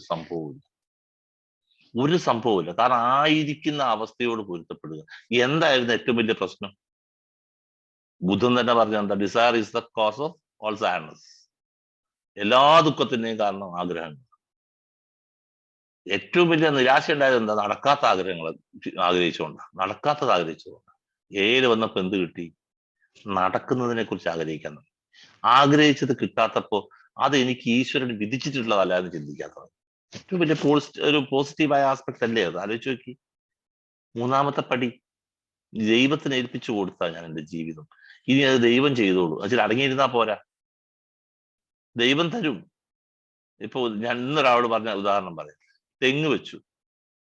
ഒരു തെങ്ങ് ഞാൻ കുഴിച്ചു വെച്ചിട്ടുണ്ടെങ്കിൽ അയലോക്കത്തെ തെങ്ങയിലൊക്കെ ഒരു 10 25 തേങ്ങ ഉണ്ടാകുമ്പോൾ ദൈവത്തിന് വേണം എന്റെ തെങ്ങ ഒരു 100 തേങ്ങ ഉണ്ടായി. എന്നെ സഹായിക്കാൻ വേണ്ടി, എന്റെ ബാധ്യതകൾ തീർക്കാൻ വേണ്ടി ദൈവത്തിനോട് ഒരു 100 തെങ്ങ് എന്റെ തെങ്ങിന് ഉണ്ടാക്കി തരാം. തെങ്ങ് എനിക്കില്ലെങ്കിലോ എന്ത് ചെയ്യാൻ പറ്റും? അപ്പൊ തെങ്ങ് ഞാൻ വെക്കണം. മൂന്നാമത്തെ പടിയിൽ ഞാൻ ദൈവത്തിന് വിട്ടുകൊടുത്തതാണെങ്കിൽ ഞാൻ എന്റെ ഉത്തരവാദിത്തങ്ങൾ ഓരോന്നും ചെയ്തുകൊണ്ടേയിരിക്കണം. അത് ചെയ്തുകൊണ്ടിരിക്കുമ്പോൾ അവിടെയാണ് നമ്മൾ ദൈവഹിതം മനസ്സിലാക്കുക എന്ന് പറയുന്നത്. നമ്മൾ അറിയാതെ സംഭവിക്കുന്ന ഒന്നുണ്ട്. നമുക്ക് മാനസികമായി വരുന്ന പക്വത, ദൈവത്തിന്റെ ഭാഷ കേട്ടാൽ മനസ്സിലാവുന്ന ഒരു മാനസികാവസ്ഥയിലേക്ക് നമ്മൾ എത്തും. എങ്ങനെ? പടികളിലൂടെ സഞ്ചരിക്കുന്നു. അപ്പൊ ദൈവം തന്നെ നമ്മുടെ ഉള്ളിൽ നമുക്ക് ഇൻഡ്യൂഷനായിട്ട് തരും ചില കാര്യങ്ങൾ.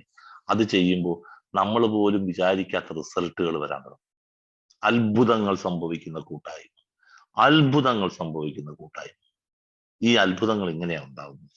ഞാൻ പറഞ്ഞു വന്നത്, ഞാൻ അങ്ങനെ 2001 വന്നു.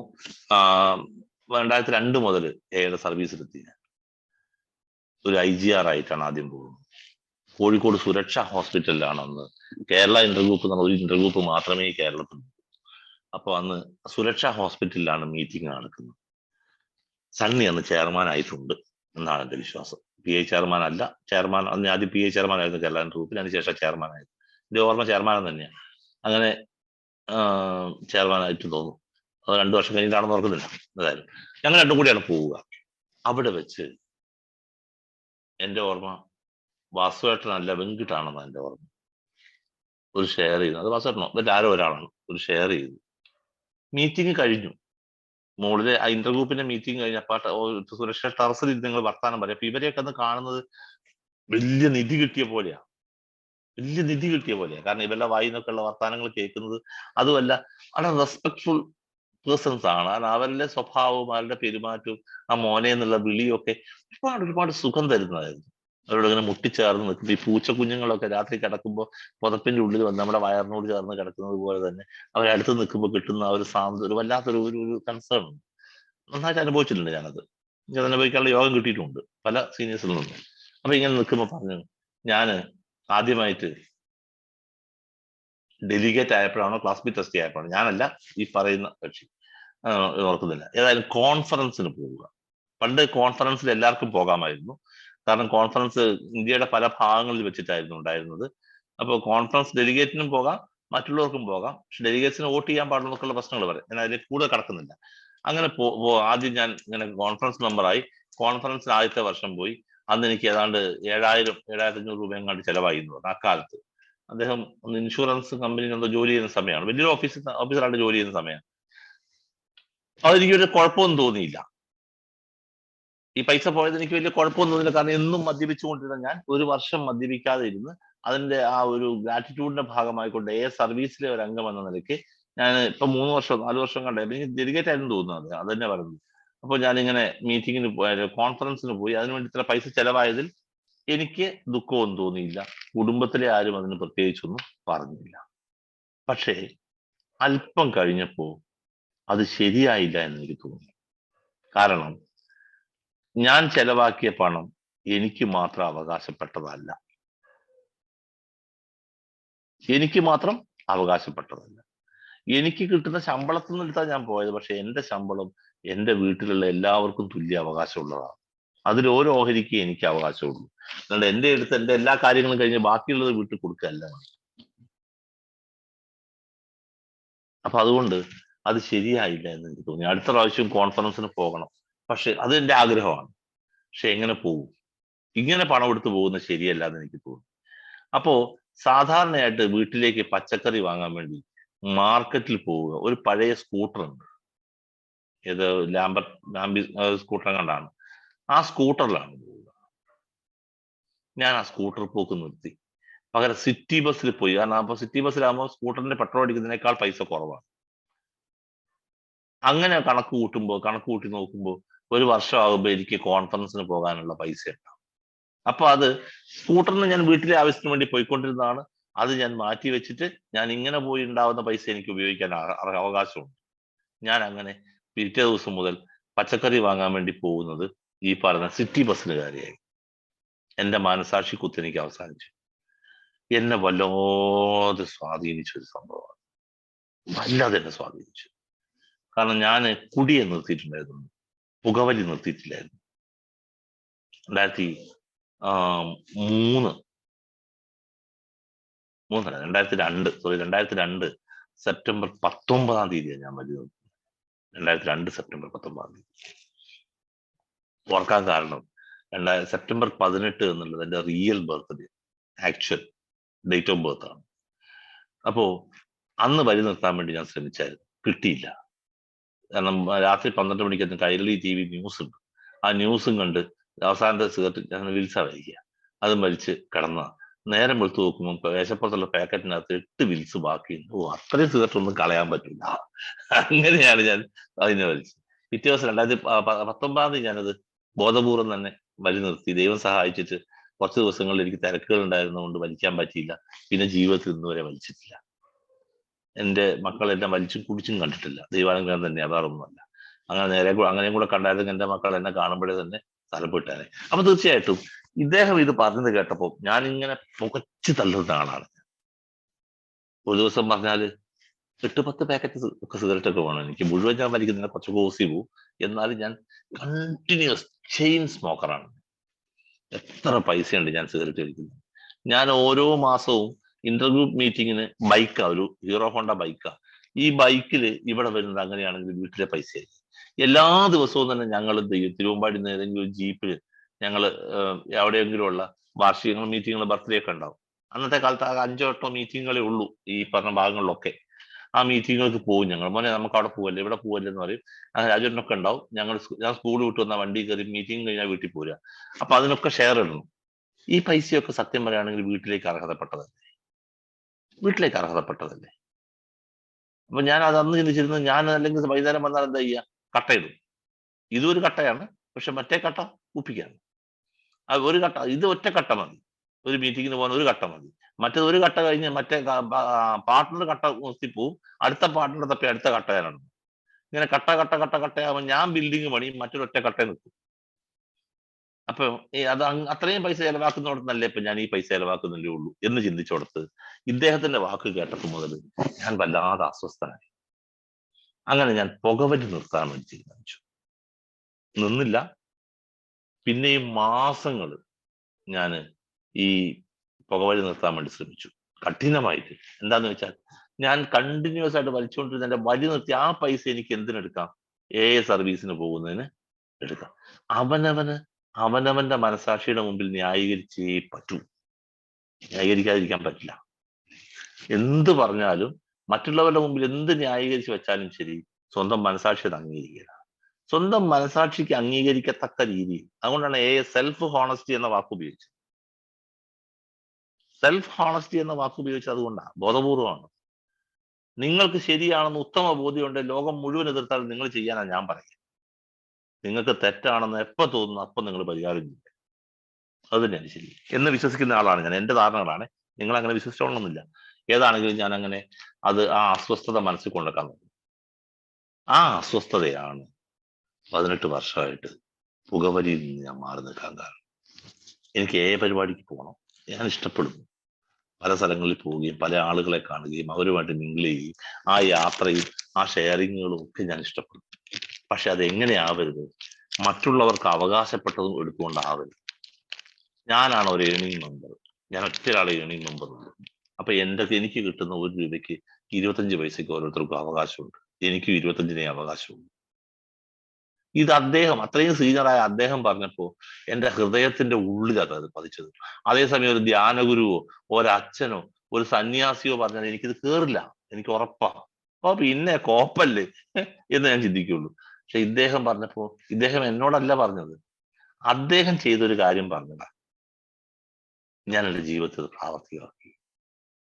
ഇതുപോലെ ആൽക്കഹോളിക്സ് അനോണിമസിന്റെ മീറ്റിങ്ങുകളിൽ നമ്മൾ ചെയ്ത കാര്യങ്ങൾ, നല്ല കാര്യങ്ങൾ, നമുക്ക് ഉപകാരപ്രദമായ കാര്യങ്ങൾ ഷെയർ ചെയ്യപ്പെടുമ്പോൾ അത് മറ്റു പലരുടെയും ജീവിതത്തിന്റെ വഴിത്തിരിവിന് കാരണമായി മാറും. റിലാപ്സ് ആയ ഒരാള്, എനിക്ക് റിലാപ്സ് ആവാനുള്ള കാരണം ഞാൻ ഒരുപാട് ആളുകൾ പറഞ്ഞ് ഞാൻ കേട്ടതാണ്. കുറച്ച് നാളുകളായിട്ട് ഞാൻ മീറ്റിങ്ങുകളിൽ അറ്റൻഡ് ചെയ്യാറേ ഇല്ലായിരുന്നു. ആരെങ്കിലും നിർബന്ധിച്ചാൽ ചിലപ്പോൾ ഒരു മീറ്റിങ്ങിന് മനസ്സോടെയായിരുന്നു പോകാറ് എന്നൊക്കെ പറയുന്ന ഒരുപാട് സംഭവങ്ങൾ എനിക്ക് ഓർമ്മയുണ്ട്. റിലാപ്സ് ആയ 99% ആളുകളും ഫിസിക്കൽ റിലാക്സ് ആവാൻ കാരണം മീറ്റിങ്ങുകൾ അറ്റൻഡ് ചെയ്യാണ്ട് പോയത്. മീറ്റിങ്ങുകൾക്ക് സ്ഥിരമായി പോയിരുന്ന ചില ഇമോഷണൽ പ്രശ്നം കൊണ്ട് റിലാക്സ് ആയ ആൾക്കാരില്ല, അത് ഞാൻ പറയുന്നില്ല. 95% മുകളിൽ ആളുകളും മീറ്റിങ്ങുകൾ ഉപേക്ഷിച്ചതുകൊണ്ട്. എന്താ മീറ്റിംഗ് ഉപേക്ഷിച്ചാൽ വരുന്ന പ്രത്യേകത? ഐ ആം ആൻ ആൽക്കഹോളിക് എന്നുള്ള ആ ധാരണ മറന്നുപോകും. കൂട്ടായ്മയിൽ മാത്രം കണ്ടൊരു പ്രത്യേകത. എന്താ പ്രത്യേകത? കൂട്ടായ്മയിൽ കുറെ കാലം വരാനിരുന്ന അയാളെ മറന്നുപോകും. 1-ാം ക്ലാസ്സിൽ കൂടെ പഠിച്ചവരെ ഞാൻ ഇപ്പോഴും ഓർക്കുന്നു. 57 വയസ്സായി. 52 വർഷം മുമ്പ് പഠിച്ചവരെ എനിക്ക് ഓർമ്മയുണ്ട്. പക്ഷേ ഞാൻ തിരുവമ്പാടി ധന്യ ഗ്രൂപ്പിൽ 2000 വന്നപ്പോൾ അന്നുള്ള ചില ആൾക്കാർ ഞാൻ ഓർക്കുന്നില്ല. കാരണം അവർ നേരില്ല. ഞാൻ മറന്നുപോയി എന്ന് പറഞ്ഞതുപോലെ ആഴത്തിൽ പതിഞ്ഞ ഓർമ്മകളെ, ഞാനൊരു മദ്യാസക്തനാണെന്ന് എൻ്റെ ഓർമ്മയെ എന്നും സജീവമാക്കി നിലനിർത്തുന്നത് കൂട്ടായ്മയിലായിരിക്കുന്നു. അവിടെ മാത്രമേ ഞാനൊരു മദ്യാസക്തനാണെന്ന് പറയുന്നുള്ളൂ. രണ്ടാമത്, എൻ്റെ സ്വഭാവത്തെ ഞാൻ നന്നാക്കുന്നത് മുഖത്ത് തേക്കാൻ ഇന്ന ക്രീം തേച്ചിട്ട് ഇന്ന പോലെ ചെയ്താൽ മതി എന്നുള്ള മറ്റേ ആൾ ചെയ്ത കഥ കേൾക്കുമ്പോൾ ഞാൻ സ്വയം ചെയ്യുന്നത് പോലെ ഇന്ന സ്റ്റെപ്പുകളിലൂടെ പോകുമ്പോൾ ഇന്ന ഭാവങ്ങൾ, ഇന്ന അനുഭവങ്ങൾ എനിക്ക് ഉണ്ടായിട്ടുണ്ട് എന്ന് കേൾക്കുമ്പോൾ ഞാനും അത് പതുക്കെ എൻ്റെ ജീവിതത്തിൽ ചെയ്യാൻ തുടങ്ങും. മീറ്റിങ്ങിന് പോയില്ലെങ്കിൽ റിലാപ്സ് സംഭവിക്കുമെന്ന് കേൾക്കുമ്പോൾ ഞാനും പതുക്കെ മീറ്റിങ്ങുകൾ മുടക്കാതിരിക്കാൻ, മീറ്റിങ്ങിന് പോകണ്ടെന്ന് കേൾക്കണം, പിന്നെയും മീറ്റിങ്ങുകൾ കൂടുതൽ പോയി. ഇങ്ങനെ ഒരു വ്യക്തിയുടെ സമൂലമായ മാറ്റത്തിൽ അയാളെ ഏറ്റവും സഹായിക്കുന്നത് ആൽക്കഹോളിക്സ് അനോണിമസിന്റെ ഗ്രൂപ്പാണ്. എന്ന് പറയുന്ന ഈ വലിയ കൂട്ടായ്മയിലെ ഏറ്റവും നല്ല സേവകന്മാരെ തരുന്നത് ഗ്രൂപ്പാണ്. ഗ്രൂപ്പ് മീറ്റിംഗിൽ സേവനത്തിന്റെ പ്രസക്തി നമ്മൾ പറയണം. വെറുപ്പിച്ചുകൊണ്ടല്ല പറയേണ്ടത്. എനിക്ക് ഈ സേവന രംഗത്ത് നിൽക്കാൻ കഴിഞ്ഞതുകൊണ്ട് എൻ്റെ സുബോധാവസ്ഥയ്ക്ക് കിട്ടിയ നേട്ടങ്ങൾ പറയുമ്പോൾ അവിടെ ഇരിക്കുന്ന പുതുമക്കാരായ ആളുകൾക്കും അത് ആകർഷകമാകും. കോൺട്രിബ്യൂഷന്റെ 7th ട്രഡീഷന്റെ പ്രത്യേകത നമ്മൾ പറയണം. അതും നമ്മൾ ഇരിക്കുന്ന ആളെ അസ്വസ്ഥനായി ഒരു തരം പിരിവുകളും ഇല്ല എന്ന് പറയും, ഇവിടെ കോൺട്രിബ്യൂഷൻ തന്നെയാണോ എന്ന് വിചാരിക്കുന്നത്. ഇതിന്റെ ആവശ്യകത എന്താണെന്ന് പറയാം. 12 സ്റ്റെപ്പ് നടത്തേണ്ടതിന്റെ ആവശ്യകത നമ്മൾ പറയണം. നമ്മൾ രക്ഷപ്പെട്ടതുപോലെ ഇപ്പോഴും കഷ്ടപ്പെടുന്ന സ്റ്റിൽ സഫറിങ് ആൽക്കഹോളിക്സിന്റെ അടുത്തേക്ക് ഈ സന്ദേശം എത്തിച്ചു കൊടുക്കുക. അത് രക്ഷിക്കലല്ല, ഈ സന്ദേശം എത്തിച്ചു കൊടുക്കുക എന്ന നമ്മുടെ ദൗത്യം എത്രത്തോളം പ്രധാനമാണ്. നാളെയും നിലനിൽക്കണമെങ്കിൽ ഞാൻ പ്രവർത്തിച്ചുകൊണ്ടേയിരിക്കണം. Keep coming back. It works if you work it works. Condition ക്ലോസിലാണ് നിൽക്കുന്നത്. It works. അത് പ്രവർത്തിക്കും. എങ്ങനെ? If you work it. നിങ്ങൾ പ്രവർത്തിക്കുകയാണെങ്കിൽ. അപ്പൊ അതിന്റെ ആവശ്യകത പറയണം. തലമുറയിൽ നിന്നും തലമുറയിലേക്ക് മുമ്പോട്ട് പോകേണ്ടത്, പുതിയ സേവകർ ഉണ്ടാവേണ്ടത്, പുതിയ കൂട്ടായ്മകൾ ഉണ്ടാവേണ്ടതിന്റെ ആവശ്യകത പറയണം. അങ്ങനെ നമ്മുടെ ജീവിതം അനാവരണം ചെയ്യുന്നതിലൂടെ പുതിയ ഒരാൾക്ക് അയാളുടെ ജീവിതം ഫലപ്രദമായ രീതിയിൽ മോൾഡ് ചെയ്യാൻ ഉള്ള ഒരു ഇൻസ്പിറേഷൻ കൊടുക്കാൻ നമുക്ക് കഴിയും. മുൻപേ വന്നവരും പിൻപേ വന്നവരും ഒരുമിച്ച് ചേർന്ന് കൊണ്ടുപോകുമ്പോൾ വരാനിരിക്കുന്നവർക്ക് കടന്നു വരാനുള്ള ഈ സ്ഥലം പവിത്രമായി സൂക്ഷിക്കാൻ കഴിയും. അങ്ങനെ പോട്ടെ എന്ന് ഞാൻ ആശംസിക്കുന്നു. ഒരുപാട് സമയമായി, 1 മണിക്കൂറൊക്കെ കഴിഞ്ഞു. 1:10. ഞാനിതൊരു 3/4 മണിക്കൂറിനകം നിർത്തണം എന്ന് വിചാരിച്ചാ. പറഞ്ഞു വന്നപ്പോൾ അങ്ങനെ സ്വസ്ഥമായിട്ടൊക്കെ പറഞ്ഞു പോയിന്നേ ഉള്ളൂ. ബോറടിപ്പിച്ചോ എന്ന് അറിയില്ല. എന്താണെങ്കിലും ആൽക്കഹോളിക്സ് അനോണിമസിലെ ഒരു അംഗം അദ്ദേഹം പോകുന്ന മീറ്റിംഗിൽ നടത്തുന്ന ഷെയറിംഗ് ആണ് വരാനിരിക്കുന്ന ഇപ്പോൾ എത്തിയ പുതിയ ഒരാളുടെ ജീവിതത്തിൽ പ്രചോദനമാകുന്നത്. ഷെയർ ചെയ്യാന്ന് പറഞ്ഞാൽ എന്താ സംഭവിച്ചത്? ഉറക്ക ചിന്തിക്കുക എന്നാ പറയുക. ഞാൻ എൻ്റെ ചെയ്തികളെ കുറിച്ചാ പലപ്പോഴും ഷെയറിങ് കഴിയുമ്പോൾ ആലോചിക്കുക, ദൈവമേ ശരിയാണല്ലോ, ഇതൊക്കെ ഞാൻ ചെയ്യുന്നതാണല്ലോ എന്ന് പലപ്പോഴും ആലോചിച്ചത് വികാരത്തോടുകൂടി ഷെയർ ചെയ്ത് കഴിയുമ്പോഴാണ്. മാറ്റേണ്ട പല കാര്യങ്ങളും തിരിച്ചറിഞ്ഞത് അപ്പോഴാണ്. ദൈവം തോന്നിപ്പിക്കുന്നതാണത്. അതുകൊണ്ട് കഴിവതും മീറ്റിങ്ങുകൾ മുടക്കാതിരിക്കട്ടെ. മറ്റുള്ളവരെ കൂടെ പരിഗണിച്ചുകൊണ്ട് നമുക്ക് ഷെയർ ചെയ്യാൻ കഴിയട്ടെ. നമ്മുടെ ഇന്നലകളെ വിളിച്ചു പറഞ്ഞതിന് പകരം ഇന്നത്തെ നമ്മുടെ അവസ്ഥ, ഇന്നലത്തെ ഒരു അവസ്ഥ എല്ലാവർക്കും അറിയാം, ഇന്നത്തെ അവസ്ഥയിലേക്ക് നമുക്ക് എത്താൻ ആൽക്കഹോളിക്സ് അനോണിമസിന്റെ കൂട്ടായ്മയും അതിന്റെ പടികളും ഈ ജീവിത രീതിയും ഈ സൗഹൃദങ്ങളും ഈ ലിറ്ററേച്ചറും ഒക്കെ എത്രത്തോളം സഹായിച്ചു എന്ന് പറയുന്നതിലൂടെ മറ്റുള്ളവർക്കും വളർന്നു വരാൻ, നമ്മളെപ്പോലെ എന്ന് ഞാൻ പറയുകയില്ല, നമ്മളെക്കാളൊക്കെ എത്രയോ മുകളിൽ അവർക്ക് വളർന്നു വരാനുള്ള അവസരം ഉണ്ടാവട്ടെ. അതിന് ഏറ്റവും നന്നായി പ്രവർത്തിക്കുന്ന ആളുകളാണ് ഈ കൂട്ടായ്മയിലുള്ളതെന്ന് എനിക്കറിയാം. കാരണം മറ്റൊരാൾക്ക് സന്ദേശം കൊടുക്കുന്നതിൽ ഏറെ ആനന്ദം കണ്ടെത്തുന്ന സുഹൃത്തുക്കൾ ഇതിൻ്റെ അകത്തുണ്ട്. എനിക്കറിയാം, ഞാൻ പേര് പറയുന്നില്ല, പേര് പറഞ്ഞാൽ നിങ്ങൾക്കും അറിയാം, കുഴപ്പമില്ല. അപ്പൊ എല്ലാവരെയും എല്ലാവിധ അനുമോദനങ്ങളും അർപ്പിക്കുന്നു. പുതിയ